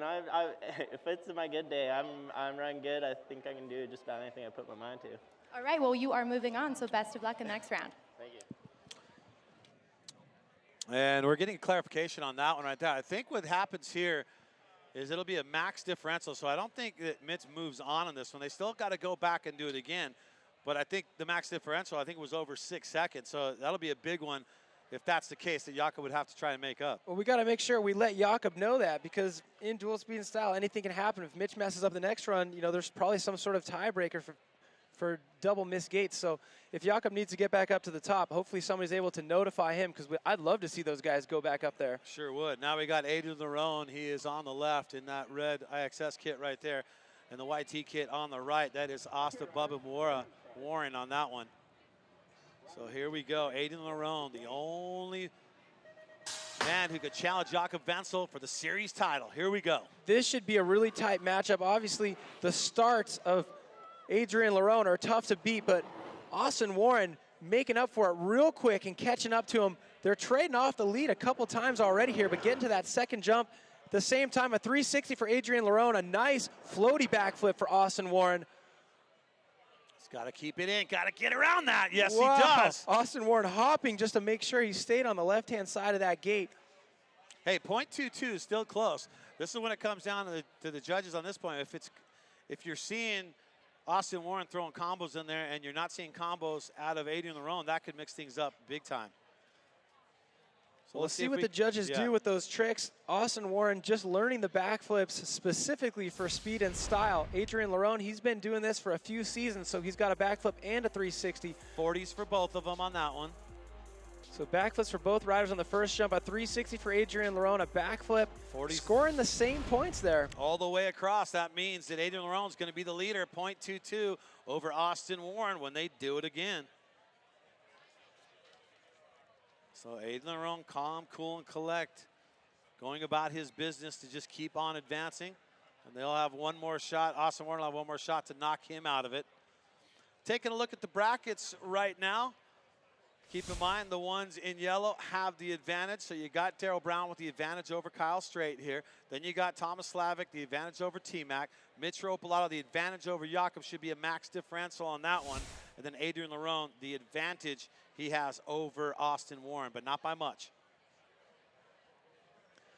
So Kyle Strait, I'll tell you what, he has had such a hard time trying to get back up in the podium time. I'll tell you what, take a look at what happened to Kyle Strait here in Crankworx in Leger. This was absolutely, hide this from your kids right here. Side-by-side racing can definitely present its challenges. Oh. If the guy next to you, when you're both upside down, if he decides to jump off, you're going to end up with a mid-air collision. Look at how twisted Kyle Strait's ankle was right there. Somehow, he's such a beast, he didn't snap that ankle. I could have sworn when we watched the replay numerous times in slow motion that he would have been putting that thing in a cast, but he popped right back up.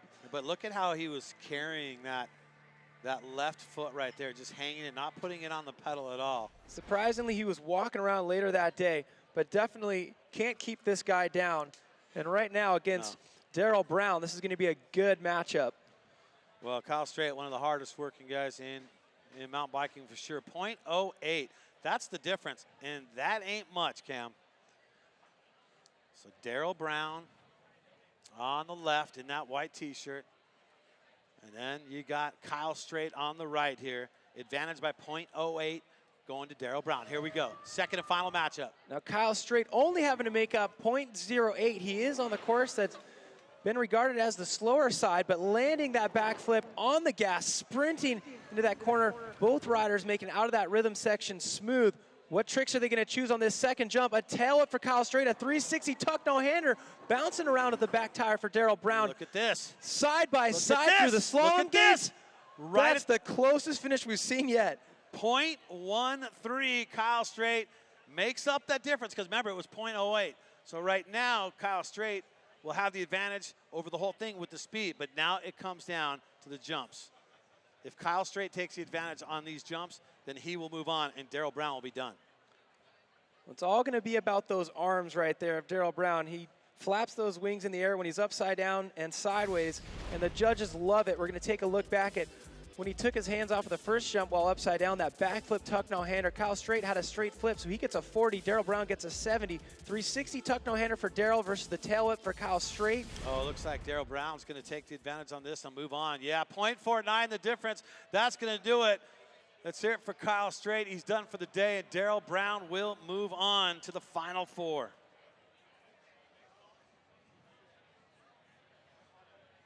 So the combo right there was the key to that advancement, wasn't it? Yeah, it's really worthwhile to spend the time getting those combo tricks. And I know Kyle Strait had been working on some flip combos, but these jumps are so difficult. You know, maybe it wasn't the right time to pull them out. So now we got Slavik and T-Mac now. There's Slavik right now, all tatted out in that red shirt on the right and the Red Bull helmet. And in that Fox kit right there on the left, that's T-Mac, Tyler McCaul. Slavik with the advantage because he's fast. T-Mac's just got to keep it close because he could definitely beat him on the tricks, but he's got to keep him close and reel him in. What Tyler needs to do is drop those big moves, and like you said, stay relatively close. He was rewarded nicely for those big moves in run number 1, so you know it's worth it. What's he going to do here on first jump? Looks like he got the backflip bar spin, so that's definitely going to help, but he needs to stay close to that back tire of Thomas Slavik right now. He's doing a good job of it. Can he keep it going? One more jump to go. A tail whip landing right into that right-hand corner. He's closer this time than he was before. He's on the faster course right now, but he needs to make that gate. So he does. Okay, so this is where it comes. This is definitely what it comes down to, the jumps right now. And that was the key right there. We talked about it, Cam. Your brother just needed to keep it close, and he kept it a lot closer into the second race. Yeah, tough to keep it close while doing those tricks. I'm not sure if it's going to be enough, but it's all up to the mathematics at this point. Well, let's look at jump number 1. That's a 0 for Slavik. Getting a 70 for the backflip bar spin out of T-Mac. Watch the landing here in T-Mac. Keeps that speed right into the berm. Yeah, feet right to the pedals as the tires are entering that berm. Good enough for a 50. Oh, by .06. Oh. Slavik has done it. He's advancing on. And that's going to do it for your brother. T-Mac is done for the day by .06. That's a rough one. We thought .08 was tight between Darryl Brown and Kyle Strait. .06. That one's going to sting for Tyler McCaul. Well, you know that he was trying to do what he could do, and you got to give it up for your bro, man. He kept it close right there at the end. He kept him, he reeled him in, didn't let him get too far away. If he could have just kept a little closer in that first race, he'd be moving on. Yeah, at least he knows he had the right strategy. .06, you pretty much did what you needed to do. It's just a hair off. So there you go for the semifinals. Well, we got one matchup already done. That's going to be Darryl Brown and Slavik will go at it. That's going to be one solid stuff right there. And then you got Jakob Vinsel and Mitch Ropelato. Mitch Ropelato with the advantage. Now, let's just clarify it now. What happened was Jakob Vinsel was disqualified on that first run. So what they do is they apply the max differential to that and send him back up and do it again. And I think that's somewhere around 6, I think is the seconds we're talking about. Pretty sizable maximum differential, so it's tough to make up if both riders stay on course, don't miss any gates, and land their tricks. But all it would take is for his competitor to miss a gate, and he's right back in there. So you never know. It's definitely worth getting back up there and giving it a whirl, even if there's a 6-second max differential. Boy, and he has said it, and anything can happen in this sport. That's your Clif dual speed in style. Just to kind of break down things for you as we get farther through this, your Clif dual speed in style. The winning formula right there. That's what you got to do. LaRonn just needs a win, that's all. Just got to win. And Vinsel finishes 7th or lower. So what we're really wondering now is if he doesn't advance, if Vinsel doesn't advance, then he would be down around, what, 8th, I guess? Well, you got to look at how they decide who gets 8th, 7th, 6th, and 5th, and what that determining factor is. So it really could come down to some number crunching for the overall title here if Jakob doesn't make it out of this round. But Adrian LaRonn would still have to win. He would still have to win. Yeah. So definitely, I think you still would rather be Jakob Vinsel in this situation. Yes, indeed, because, you know, you're still having to battle through a lot more races, and Adrian LaRonn knows that. But one thing would be a little bit easier for if he knew Jakob was out and it was just him competing with the rest of the field. So you saw Jakob, he is already up in there. And there is, let's see if we can listen in on this. So that's really? That's like 6 seconds? 5 seconds? How much? 5 seconds. Easy. Yes. 5-second differential in the out of Jakob's mouth. Easy. I got that. Hey, you know what? Hey, have confidence, man. I'll tell you what. Have confidence. Jakob Vinsel on the right now. He really needs to advance on to try and come away with the big series title win. Mitch Ropelato on the left, Jakob Vinsel on the right in that green O'Neill shirt.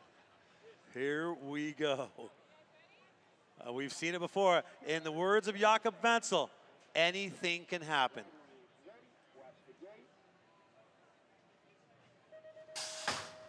The gate has dropped. Jakob Vinsel, knowing that he made a big mistake in that first round, but taking it in stride with a smile on his face and still getting back up there and going for it. He was the one earlier in the day talking about how all it takes is one mistake to take you out, but having a little bit of a second chance right here, but he misses the gate again. That's it for Jakob Vinsel. It's a done deal right there. That means Jakob Vinsel is out. You know what? It feels a little better to make 2 mistakes. Then you don't have to beat yourself up so much. There you go. I leave it to Cam to find the silver lining on that one. So Mitch Ropelato has done it. He moves into the Final Four. A little bunny hop, bar spin at the end there. You know, and so Jakob Vinsel's not out as far as the title goes because Adrien LaRonn still has to win this thing outright. And Adrien LaRonn does have the advantage over Austin Warren.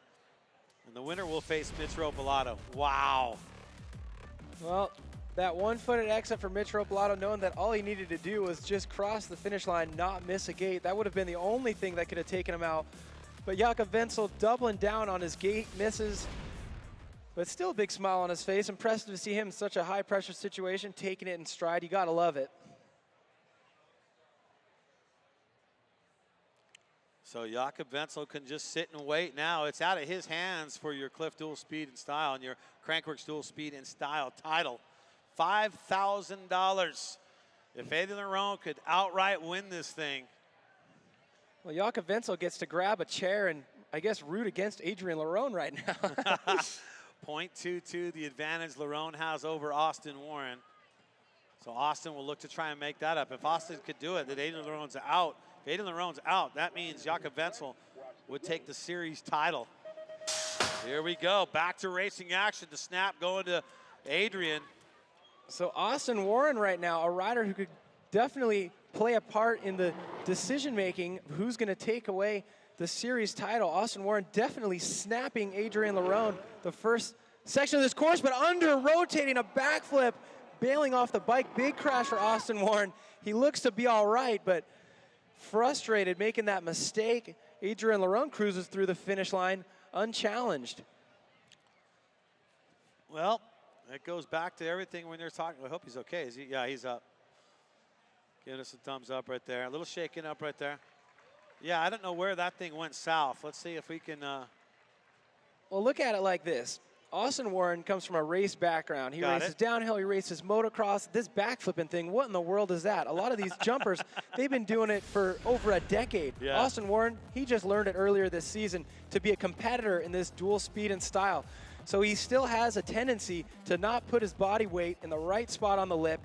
He's been under-rotating a little bit in practice, and it's weird, every once in a while he has a perfect one that makes it look like he's been doing it forever, but there you go, just going to show that he's new when it comes to that whole backflip thing.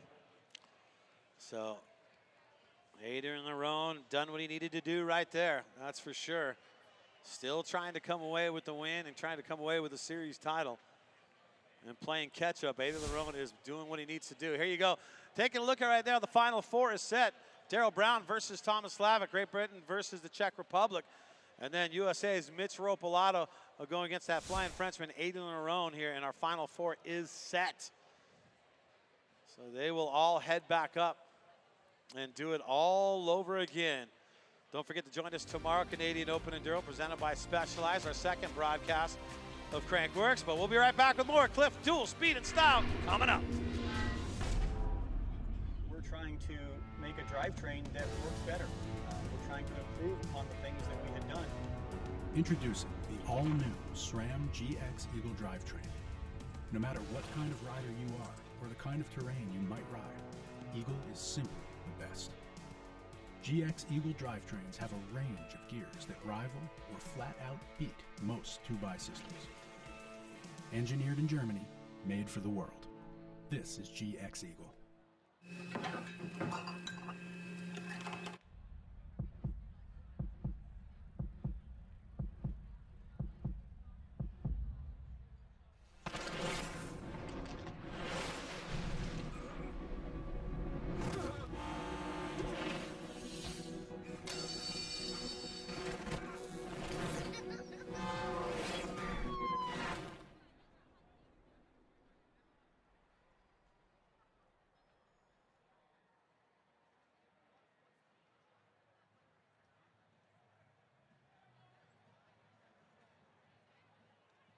Crankworx.ca. Brought to you by Dose.ca. Crankworx Whistler.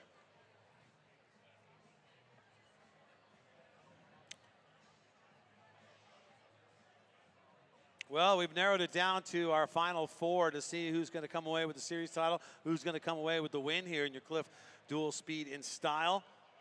But taking a look at our series titles so far, the standings on how things are breaking down with a big crowd on hand for day number 1. There's Jakob Vinsel with that 300 points. Adrian LaRonn with 175 points in that second spot. Now, Adrian LaRonn still has to win this thing outright to have a chance at winning that series title over Jakob Vinsel. And I'll tell you what, that would be a huge upset with Jakob Vinsel coming out winning the first 2 events. All or nothing for Adrian LaRonn. And of course, after the second event, we thought that Jakob Vinsel was going to wrap this thing up sooner rather than later, but definitely coming down to the wire here at the finals in Whistler. I think you and I were talking in Innsbruck, Cam, and that's exactly what I was thinking too. Like, wow, he could do no wrong, and he did do wrong and didn't get any points. And there's that fresh new haircut from Jakob Vinsel right there. Also will be competing at Red Bull Joyride. No, you're not out yet. All you can do is wait now, Jakob. I mean, that's kind of good. It's out of your hand. I mean, it's nervous time, but it's out of your hand. Yeah, no pressure for him. But look who we got up there at the start. Oh, man, you got Thomas Slavik right there, and he's 100% wanting to take care of business in a quick way against Darryl Brown. Now, both of those guys have been on podiums before. There's Mitch Ropelato making his way back at the top because he's going to go against Adrian LaRonn. We've seen that matchup a ton of times. Yeah, one thing we haven't talked about yet today is how much dual speed and style is actually an endurance event if you're going to make it into these last few rounds, make it to the finals, and you've been riding your bike all day, pushing up that hill. There's no chairlift for these dual speed and style athletes, so it really takes a toll. A lot of strategy involved, pacing yourself. So we're getting those riders back up to the top right now. Oh, I remember Mitch Ropelato 3rd in Rotorua by beating Slavik for that bronze. So Mitch has done that. Adrian LaRonn, he beat Martin out there in Innsbruck and also beat Sam Reynolds. We got 2 Mitches on the screen right there. A little Mitch Chubby cameo, bottom left-hand corner. Chubby hanging out, the OG slopestyle veteran. Kicking off the week here. It's great to start things off with dual speed and style, but of course, plenty of events to come this week. Slope style at the end of it. Well, there's a look at Darryl Brown, and it hasn't been just all peaches and cream for that man. He's had a little trouble before. Take a look at Darryl Brown right here. This one hurt a little bit. This was Leger earlier this season. Yeah, Darryl Brown was looking to repeat from his win the year prior out there in Leger, and looking like he was on pace to maybe do it until he lost traction with that front wheel in that right-hand berm, gave it up to Jakob Vinsel. Just kind of high-lined a little too high on the start of that berm. Giving Jakob his 2nd win of the season. He looks back on, where'd Darryl go? Yeah, he was with me for a little bit. And see the difference in the hairdos right there. He's going to have to grow that hair back, it seems. I don't know. Now look at, it's all serious right now for that man Slavik. And now Darryl Brown. So both these guys are capable of podiums right here. So what do you got to do if you're Slavik? You've gotten zeros on the jump lines pretty much all day. You're facing Darryl Brown, who's got tricks. You got to continue getting those zeros and just go way faster. I hope that Darryl Brown loses front tire traction in a right berm again.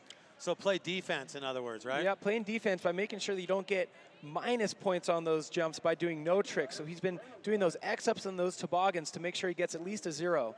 Yeah, you don't want the negative 30, that's for sure. Slavik on the right. Darryl Brown on the left. Look at Slavik snap that gate. This guy comes from a very storied career in the racing realm. And that's what you're going to need to do if you're going to try to battle against a guy like Darryl Brown, who has speed and big tricks. We're looking for that 360 tuck no-hander off this second jump. He gets it, but definitely falling behind Thomas Slavik, who's putting the pedal down.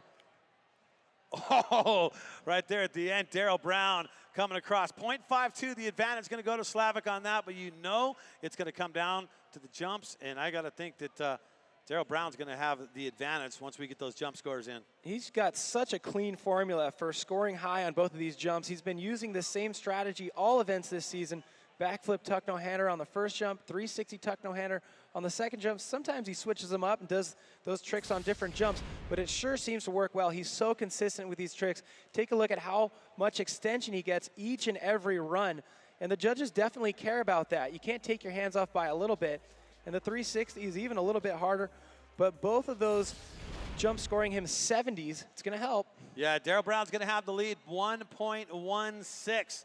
Darryl Brown with the lead over Slavik. Darryl Brown, of course, in that white T-shirt, and Slavik in the red there. So he's happy about that one. Slavik, you know, he comes back and drops some backflips next time. We'll see what can happen. Adrian LaRonn, Mitch Ropelato. These dudes have matched up again, and it comes down to Adrian LaRonn. You're trying to win not only the Clif dual speed and style, but you're trying to win the championships. And what Adrian LaRonn has to do, he needs to make it happen. What I want everybody to do is focus on the gate start from the rider on the right side of your screen right there, Adrian LaRonn. We're going to take a look back at how he's been snapping these gates. Well, watch the starts here. Look at that, pedaling all the way through. And I actually was standing right next to him when he did it in practice. He puts that front tire up and over the gate because he's timing the beeps, and he rides that wheelie almost until the end of that drop. I swear he could ride a wheelie all the way off the end of that drop. It's all about the starts for Adrian LaRonn, that's for sure. Also, he's added some tricks to his repertoire, but he has been solid out of the gate. So now we got Adrian LaRonn. He needs to win this thing to try and win the series title. You got Mitch Ropelato on the left, Adrian LaRonn on the right. The first matchup between these guys here today. Well, there's that gate start out of Adrian LaRonn, but a great start out of Mitch Ropelato as well, looking to be the spoiler for Adrian LaRonn's hopes at that title. Adrian LaRonn with a backflip. Did he throw a variation there? I was trying to see. Mitch Ropelato got that nice flat spin 360. Mitch making it to the second jump first, a 360 for both riders, but Mitch absolutely ruling it right now on the speed side of things, crossing the finish line first. Oh, first by 0.84. Indeed, Mitch Ropelato coming across first. Now, you had mentioned, was that a combo out of LaRonn on that first one? I'm really looking forward to a replay right now on that first jump to see if Adrian LaRonn had some sort of variation. I thought I saw some limb hanging off the bike there. I could have been mistaken, but that's what replays are for. I saw him in before one of his races. He was taking the hands off. Did he try to Here get we go. Off? He gets the does. backflip tuck no-hander. Wow, that's going to be a big game changer. Just the fact that Adrian LaRonn has that trick in his bag now, saving it until this later round, knowing that everything is on the line. And look at this. He gets a 70-40 for LaRonn, a 40-40 for Mitch, and he will be the leader, Mitch Ropelato, by 0.48. So Adrian LaRonn testing the waters with the combo on the first jump, Cam. Yeah, you might as well test it out. But if you're going up against Mitch Ropelato, a guy who's been riding so fast all day, even that combo wasn't enough. And there's Jakob Vinsel taking a sigh of relief on that one. Yeah, he's loving it every time the color red is alongside Adrian LaRonn's name with that score. Hey, a big smile goes across Jakob Vinsel's face. Series title is $5,000, so that's what's going up for. Can LaRonn do it? Well, join us tomorrow because we got another big day for you. Our second day of broadcast. That's right. It's your Canadian Open Enduro presented by Specialized. That's your times right there. Check your local listings or check Crankworx.com and join us tomorrow for your Canadian Open Enduro presented by Specialized. Boy, what a way. We're getting right down to the thick of things. You get your Clif dual speed and style today. Then tomorrow, your Canadian Open Enduro presented by Specialized. A big couple of days here. Also, some rain expected tonight is what the weather reports are calling, so that could make things very interesting tomorrow. Yeah, that'll shake up the Enduro race for sure. It'd be good for the bike park and definitely make the Enduro race very entertaining. I was talking to somebody about the Enduro, and they go, yeah, just schedule an Enduro, and the rain is always going to come. There you go, Murphy's Law, one way to guarantee rain. So Mitch Ropelato, the big news there, the advantage over Adrian LaRonn. And then Darryl Brown, the advantage over Thomas Slavik on that one. So now, I'll tell you, one of the things about Adrian LaRonn The king of second place finishes. I don't think he likes that title. No, he doesn't like that. He does not want second place again in this dual speed and style overall. So he's going to do everything it takes. And I'm sure that entire list of silver medals is part of the reason why he took his hands off while upside down. Pretty crazy move. But if you're so dead set against second places, you go to desperate measures. I saw him warming up in practice, and it looked like before one of his races, and he was ready to take those hands off. He had done it. So take a look at pump track right here. This is where the old second place streak ended for king of second place. He was like, not on today. That had to have felt great out there. Oh yeah, look in at Leger, that. France, taking the gold. Adrian LaRonn in the pump track challenge, putting a stop to that silver medal streak, able to celebrate with his home crowd.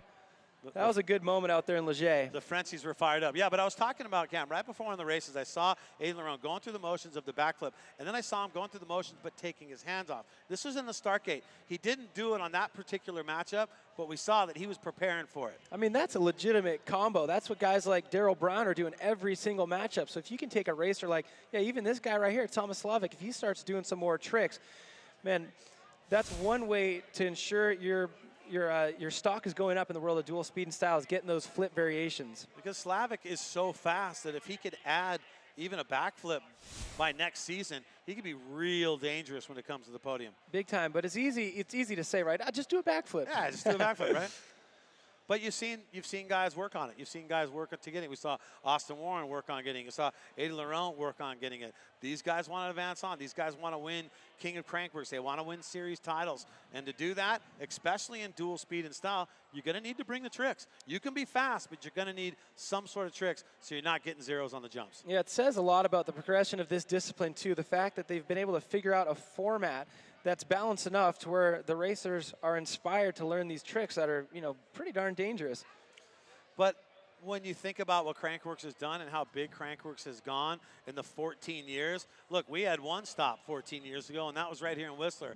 4 stops. You and I were out there in Rotorua, New Zealand. We were out there in Leger, in Innsbruck, and here we are 14 years later, Cam. Did you ever imagine it'd be a world tour when it came to Crankworx many years ago when you first started out? Yeah, my first time coming here, I would have been blown away if you would tell me in 2017 there'd be 4 of them, and especially slopestyle would be what it is now. I mean, it was just an experiment back there, and to see this whole Crankworx thing blow up the way it has, it's very exciting for the sport of mountain biking in general.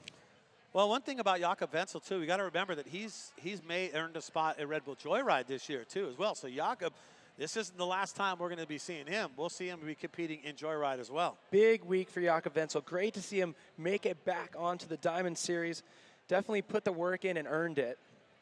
Look at Darryl Brown on the right, taking a deep breath right now, just taking his time.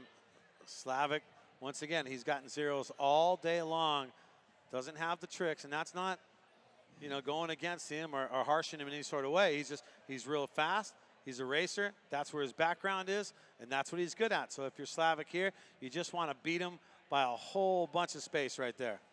Well, for both of these guys, at least they don't have to deliberate and decide what tricks they're going to do. They have their formulas that plays toward their strengths. You're going to see a backflip tuck no-hander and a 360 tuck no-hander out of Darryl Brown. Probably going to see a toboggan and an X-up out of Slavik. It's just who can be consistent on their bike, make all those gates with as much speed as possible. Well, one of them is going to be battling it out for the bronze, and one of them is going to be battling it out for the gold. Here we go. Darryl Brown on the right in that white T-shirt. Thomas Slavik in the red kit right there on the left. The advantage going to Darryl Brown. So Darryl Brown with a little bit of wiggle room here to fall back on, but no room for any resting as he gets both hands off on that backflip tuck no-hander. Thomas Slavik, like we said before, playing toward his strength, going fast, but dropping a foot in that flat corner, almost throwing it away. Darryl Brown gets the 360 tuck no-hander. Looking for all riders to make gates here in the final straightaway. Slavik just hold on to it, but Darryl Brown goes down. Darryl Brown right at the end, slamming into that gate. Got all tangled up with his bike on that one. Slavik had the win on speed. Darryl Brown definitely had the advantage on tricks. But when we take a look at the replay, we'll see exactly where it went. But we keep saying it. I mean, one of them's going to battle for the gold. One's going to battle for the bronze. But I think after we watch the replays on this one, Slavik is going to be moving on for the battle of gold. And Darryl Brown will try and battle out for a bronze. Oh, man, we said it. We knew it was going to come down to the racing because we know what to expect off of the jumps from both of these riders.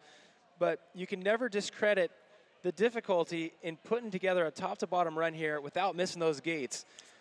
Well, and Darryl Brown, he's trying to keep it close. That's exactly what he's trying to do. So in Jakob Vinsel's interview, he said the most important thing is to stay calm. So coming in to that final straightaway with those gates, if you're going too fast because you're thinking, you know, it's now or never, you can be going too fast to make the gates. So it's a matter of staying calm and lining up outside. It looked like he lined up a bit inside on that left-hander, lost front tire traction. At that point, you could be staring at where you want to be all you want, but there's no way you're going to get there.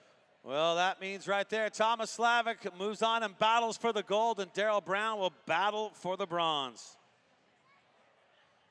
Man, it's not over till it's over. That is for sure on that one. So now it comes down to this one right now. Boy, so important for Adrian LaRonn right now. Mitch Ropelato has the advantage over him. Mitch on the right by only 0.48. That's doable. Both these guys got some tricks in their bags. Will Adrian LaRonn try and combo up this first jump to add some more points? Adrian LaRonn and that IXS kit on the left. Mitch Ropelato on the right. Mitch with the advantage from their first matchup. Someone's going to battle for the gold against Slavik, and someone's going to battle for the bronze against Darryl Brown.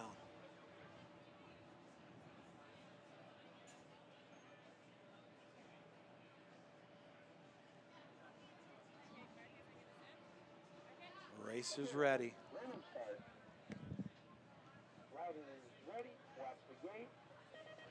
There we go. Oh, great starts for both riders. For both. But will Adrian LaRonn go for the variation again? He does. He gets his hands off this time. Maybe not as much extension as run number one, but it's definitely going to help. But Mitch Ropelato looking so solid on the inside of that blue line. A 360 table for Adrian LaRonn. So he's got secrets all over the place right now. Adrian LaRonn taking the lead, barely making it across that gate. Now, it looks like he took part of that gate out. I mean, we'll have to look at the ending of that one for Adrian LaRonn. He definitely tripped the flag, but I really do think that both tires were on the proper side of that gate. But Adrian LaRonn with more surprises, a variation of the 360 on the second jump this time. It's almost like he was just saving him for when he really, so he didn't like show all of his cards. That dude should play poker. Not a bad idea, because you got a guy in the gate next to you like Mitch Ropelato who does have more tricks. It's good to keep some secrets. So now, look at this. I mean, Mitch Ropelato, once again, let's just clarify what's going on. Mitch Ropelato had the advantage over Adrian LaRonn. So if Adrian LaRonn can move on, he'll battle for the gold and a chance to win the dual speed and style title for 2017 here at Crankworx over Jakob Vinsel. Jakob watching intently because $5,000 on the line for the series title. There's Mitch wondering, was it enough? Yeah, while we wait for the judges to kind of calculate scores on the jumps, let's take a look at the finish here. So let's focus on that last gate because everything happens so quick. You need to slow it down and see what side of that gate the tires were on. So a nice 360 there at the top jump for Mitch Ropelato, getting the hands off for Adrian LaRonn, and then doing a 360 table on the second jump. But let's watch the tires on this gate. Foot out on the left-hander. Looked like both tires were on the proper side of that gate on the rider's left-hand side. The pedal clips the flag, but that doesn't matter as long as those tires are on the rider's left-hand side of that flag. So 70 and fair 70. play. And Adrian LaRonn has done it. He's going to move on and battle for the gold. Mitch Ropelato to battle for the bronze. Oh, my gosh. Adrian LaRonn continues. Let's see if we can get a word with Adrian LaRonn with Hannah Bernard. Hannah. A big smile on Adrian LaRonn's face right now. How do you feel going into the gold medal round? I'm so happy about what I did just right now. I'm struggling to learn tricks. It's not really my specialty, but I've been working a bit on it. And it's pretty hard to send something it's new for you, especially on those jumps, with all the pressure, the speed, everything you have to break. So pretty happy to do some combo finally. Yeah, we can definitely see that you're digging deep and doing those big tricks coming into this contest. I just want to shift over to King of Crankworx, obviously on your mind. So exciting to see you out here and the possibility to walk away with the gold. Is that on your mind? Is that weighing on you at all? It's always on my mind, like every day, every night. So, yeah, I will push very hard all the week, for sure. Well, it's only the first event. You got a long week ahead of you. Congratulations so far, and we'll see you in the next round. Oh man, Adrian LaRonn, let's just put this in perspective. He has a chance to not only win the competition, win the series title, and take a commanding lead for the King of Crankworx. This is such an important competition for that man. Taking a look at the brackets right there, well, Adrian LaRonn and Thomas Slavik, they're gonna go head to head and battle it out for that gold medal, and then Darryl Brown and Mitch Ropelato gonna battle it out for the bronze. But think at what's at stake for Adrian LaRonn right now. So much on the line. Amazing stuff coming up here as we see the gold medal coming up and the battle for the bronze on the way.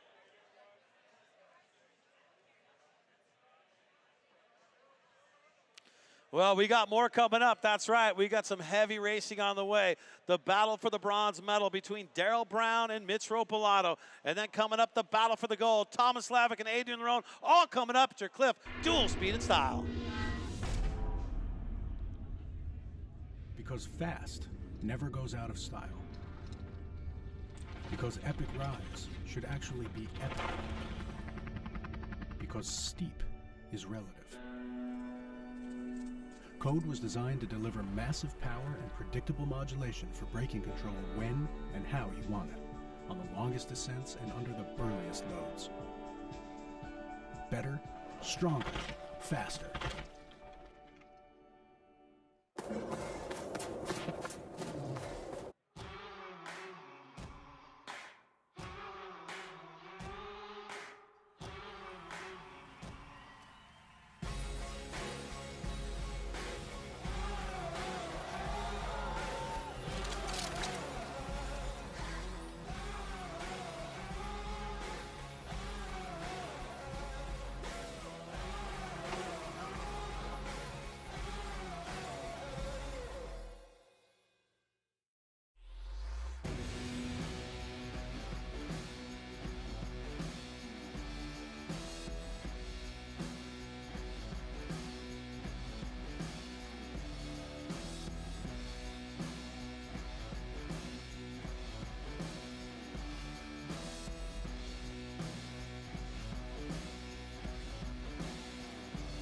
Yeah,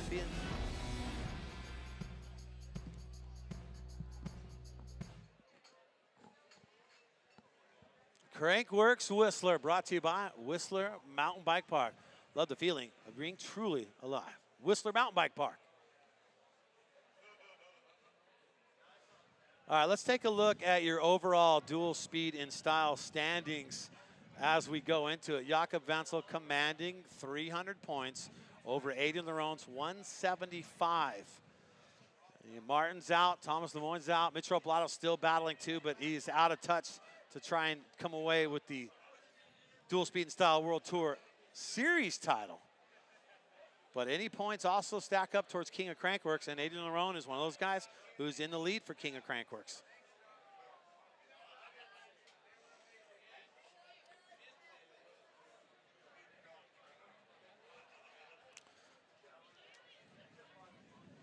Now we were supposed to be watching Darryl Brown compete against Mitch Ropelato for the Battle of the Bronze, but take a look at what happened last round to Darryl Brown. So watch that front tire slide out, and now that brake lever slams into the ground. We're hearing that the mechanical that he's dealing with right now is a problem with his brake lever. Oh, you can see that bar just taking a digger on that. That probably broke it off right there. Yeah, it could have something to do with the fact that it slammed into the ground at a high rate of speed. But we also got word that Jakob Vinsel was helping him with giving him bike parks to make that thing work. So hopefully they're able to remedy that mechanical situation and get Darryl Brown up to the start of the course, because there's still a bronze medal on the line for him going up against Mitch Ropelato. But with this course, it's very important to have both brakes functioning properly. Being from England, that left side that went into the ground is probably his rear brake, which is, if you're only going to have one, that's the one you're going to want to have. So yeah, you're going to need the rear on that one. Pretty important that they get that thing working. Well, and did you ever imagine, look, you look at Thomas Slavik posing for some pictures with the Crankworx fans, but Slavik, a guy who's got zeros on every single jump the entire day, got no points on any jump at all, racer background guy, and here he is battling it out for the gold. Where we thought with the changing of the format, we thought we're not going to see some of the racers be doing that, but here's Slavik. Well, we're talking about the course earlier on, too, and the fact that it was probably going to be favoring the racers. It's very technical and challenging. So let's take a look back at the path of Thomas Slavik here today. Always those great gate starts, going up against a rider like Tom van Steenburgen, who had the huge combos, that backflip, tuck no-hander to bar spin. The fact that he's been advancing out of rounds against some of these top riders, it goes to show that this course is definitely a racer's course. A lot of flat corners and very difficult jumps to pull out those tough combos. And he took care of business on that one, taking care of... Oh. Well, and Tom, you know, he knew it right there because I think at that point, he doesn't get DQ'd there. He has a chance. And then the next matchup for Slavik. In Tom's situation, no matter how good your tricks are, if you miss a gate, it doesn't matter. It's a DQ for the round. Thomas Slavik had to go up against Tyler McCaul later on in the race. Tyler McCaul, another rider doing big combos. The backflip bar spin up top, the tail whip down at the bottom. But Slavik focusing on what he's good at, racing this course, and the fact that this course is definitely a racer's course. It's found himself here now. And then he had to face Darryl Brown, and you kind of thought maybe Darryl Brown's going to have the advantage to go to the gold medal matchup. Because Darryl Brown has surprised us before, winning in Leger in 2016 on a muddy day, we were all thinking there's no way this dirt jump kid is going to win on a rainy day. The racers have it in the bag, but he pulled it out. And right here, doing all the big tricks, it wasn't enough because Thomas Slavik, you look at the roost coming off of his back tire, not missing any gates, but Darryl Brown going down. He was close enough right there, but those last few corners seemed to be the biggest factor on this course today. Yeah, and it was close all the way through, too. I mean, you saw mistakes by Brown. We saw mistakes by a few of the other riders, but the .08, I think, was the difference between Ty and Slavik on that one. So Slavik just, hey, sometimes the luck goes your way, sometimes it doesn't. And right now, Slavik is battling for a gold, and he's absolutely had dropped no tricks on their zeros on all of his jump scores. Well, he's always a guy to persevere, too. I remember in New Zealand, he broke his wrist in pump track and then went straight to the speed and style and kept going. He knew he wasn't even going to be able to do an X-up. He was just going to race it out. But he always gets up there. He always tries, and it pays off. He's now in the final. Well, I'll tell you what, and you talk about the course change, and the course change is a big difference because the course change kind of favors the racers, you were saying, right? Yeah, the definite variance between courses, you never know if it's going to favor dirt jumpers or racers, but check it out. We see Darryl Brown now throwing his bike on the truck, getting it to the top of the course. They must have fixed that mechanical. He's heading to the start gate. Well, you can see him kind of testing that brake with his finger right there, okay? Making sure that thing's working. So Darryl Brown did his best to get things back in order for the Battle of the Bronze between Darryl Brown and Mitch Ropelato. There's Adrian LaRonn. Man, the leader for the King of Crankworx and trying to take the dual speed and style title. But he'd have to win to have a shot at that one. And I tell you, when he's relaxed like this, I almost think that's even scarier because Adrian LaRonn's just comfortable and feeling pretty good. You see Darryl Brown, two completely different the way these guys are preparing. Darryl Brown, big, deep breath. Look at that left arm carnage of Darryl Brown. I mean, bike mechanical is one thing. That dude hit the ground just as hard as his bike did, but he shook it off and got back up to the start. Yeah.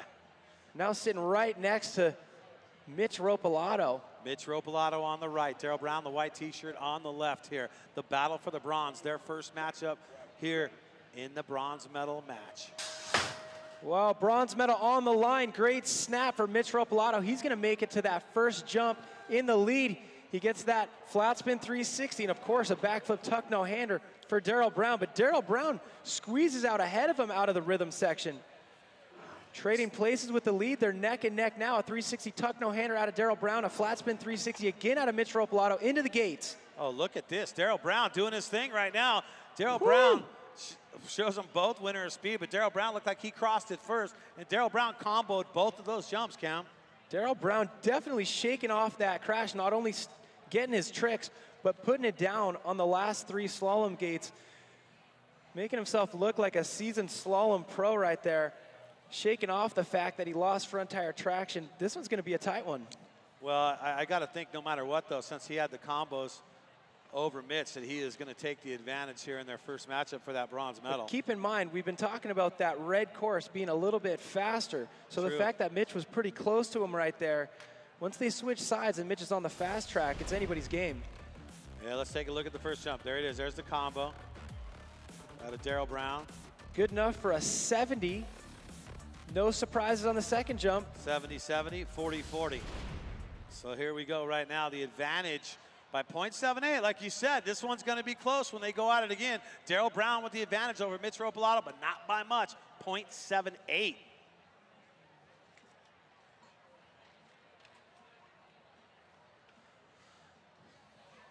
Well, we got the battle for the gold here.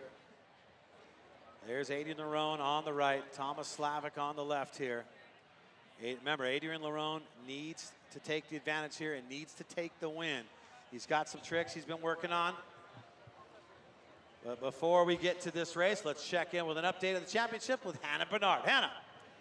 Hey, thank you very much, guys. Well, it's still to be decided who's going to walk away with that gold medal, but I do have an update on the dual speed and style world championship. You are looking at our world champion right here, Jakob Vinsel, because even if Adrian LaRonn walked away with the gold, it would be a tie. And because you've won 2 events on this world tour, you're walking away with it. So talk about this win, being the world champion in dual speed and style, Jakob.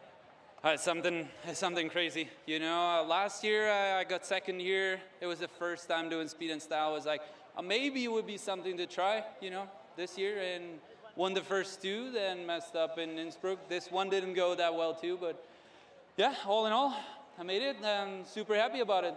Well, I guess shaving the head was good luck, right? Totally. That's the winner. All right, well, congratulations, guys. Your dual speed and style world champion, Jakob Vinsel. Well, congratulations to Jakob Vinsel. He is going to take the series title for your dual speed and style with that tie because he won the first 2 events. So $5,000 richer, and that man, we'll see him competing in Joyride. But now it's all about the king of Crankworx right now, because a man who has a very large lead in the king of Crankworx is Adrian LaRonn. You see him? He's right there on the right there. The other man, well, that's Thomas Slavik, the king of Crankworx from last year. So will he be passing the torch to Adrian LaRonn?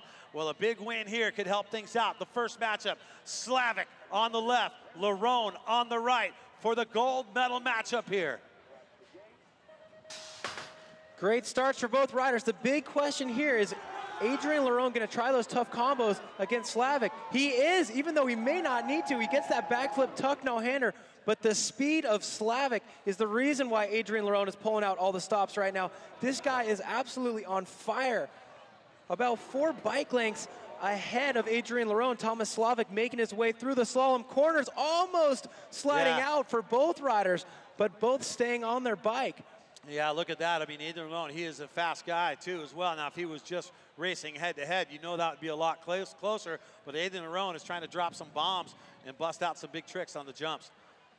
And we're really going to be able to analyze this when we look back at the replays, but we'll be able to see how high Adrian LaRonn has to go to be able to do those tough trick combos like the backflip tuck no-hander. So coming into this first jump right here, I want to focus on amplitude.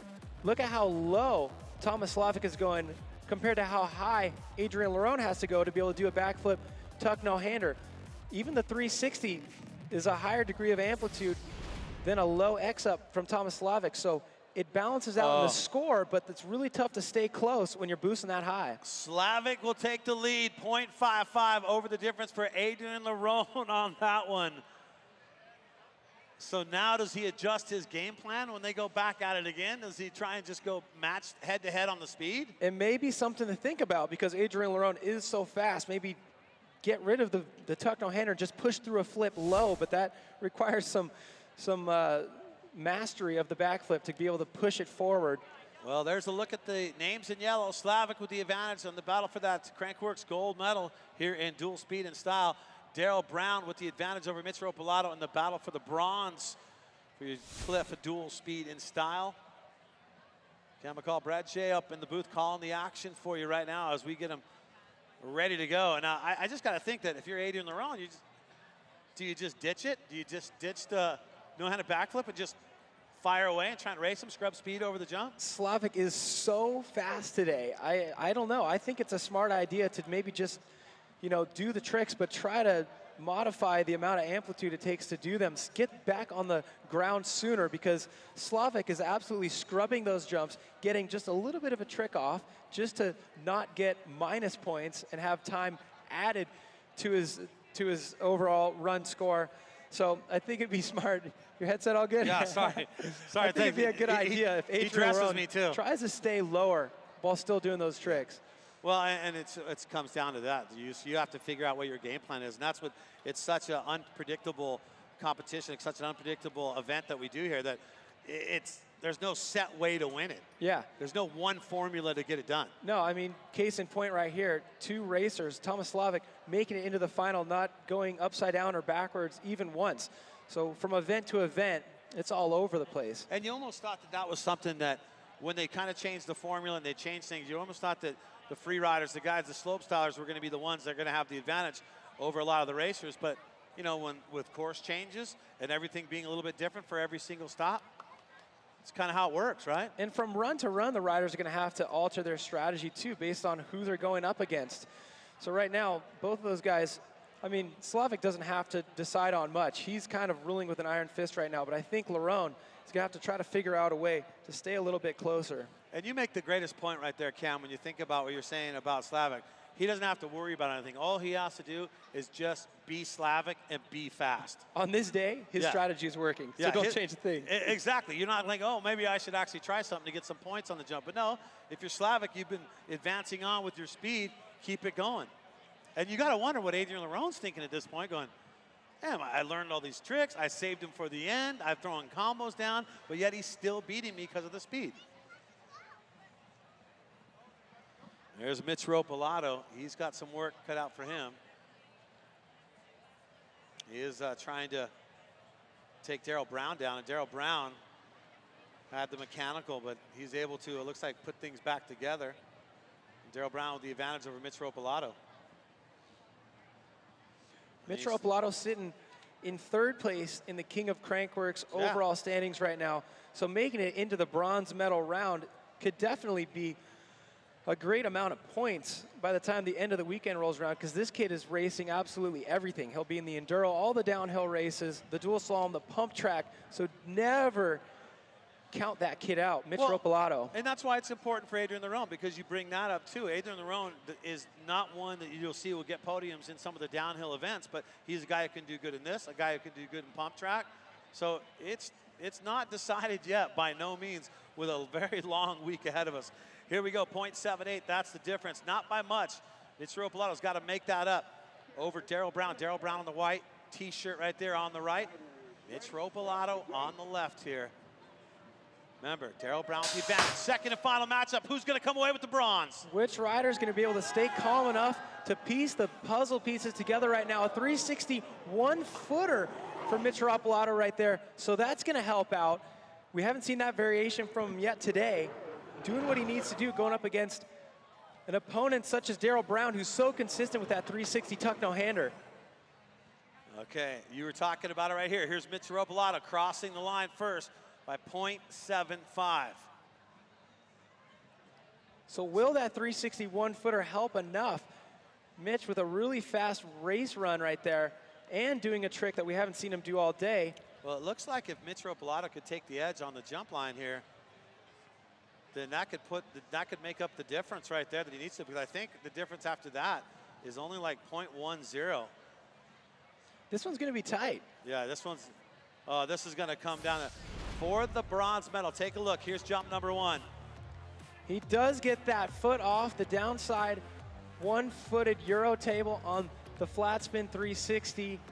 So that's going to help out a lot. He gets a normal 360 on the second jump, but Darryl Brown taking his hands off has been working well from all day, scoring 70s. What's it going to be? Darryl Brown with the bronze medal, 70s on both jumps, 50 and a 40 for Mitch, and Darryl Brown has done it.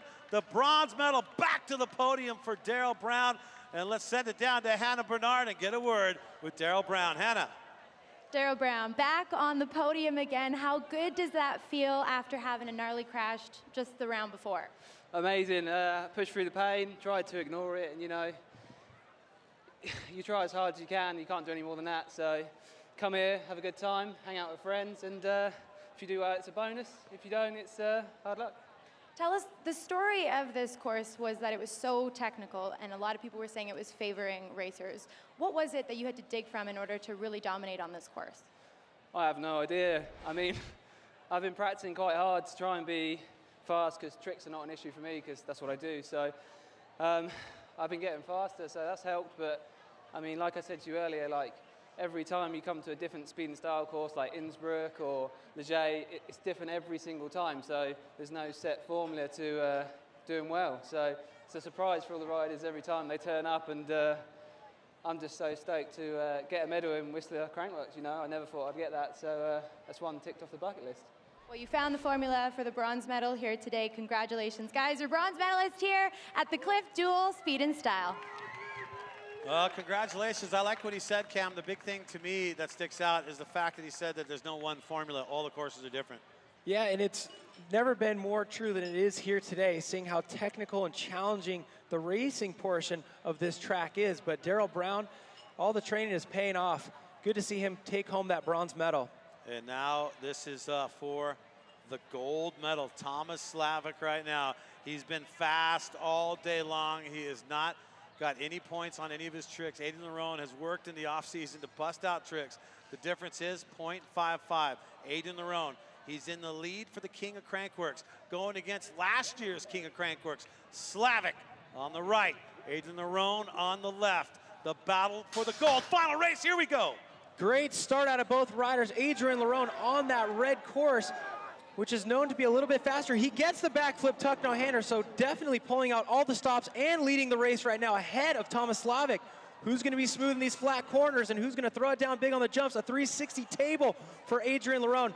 He's riding an absolutely perfect run right now. Look at this towards the end. He gets around. Thomas Slavik, the winner of speed on that one. But Adrien LaRonn kept it close. He reeled him in and threw down the tricks as well. My goodness on that one. Huge tricks out of Adrien LaRonn and an absolutely stellar race run. Crossing the finish line first, on the edge of control through those last few gates. My goodness.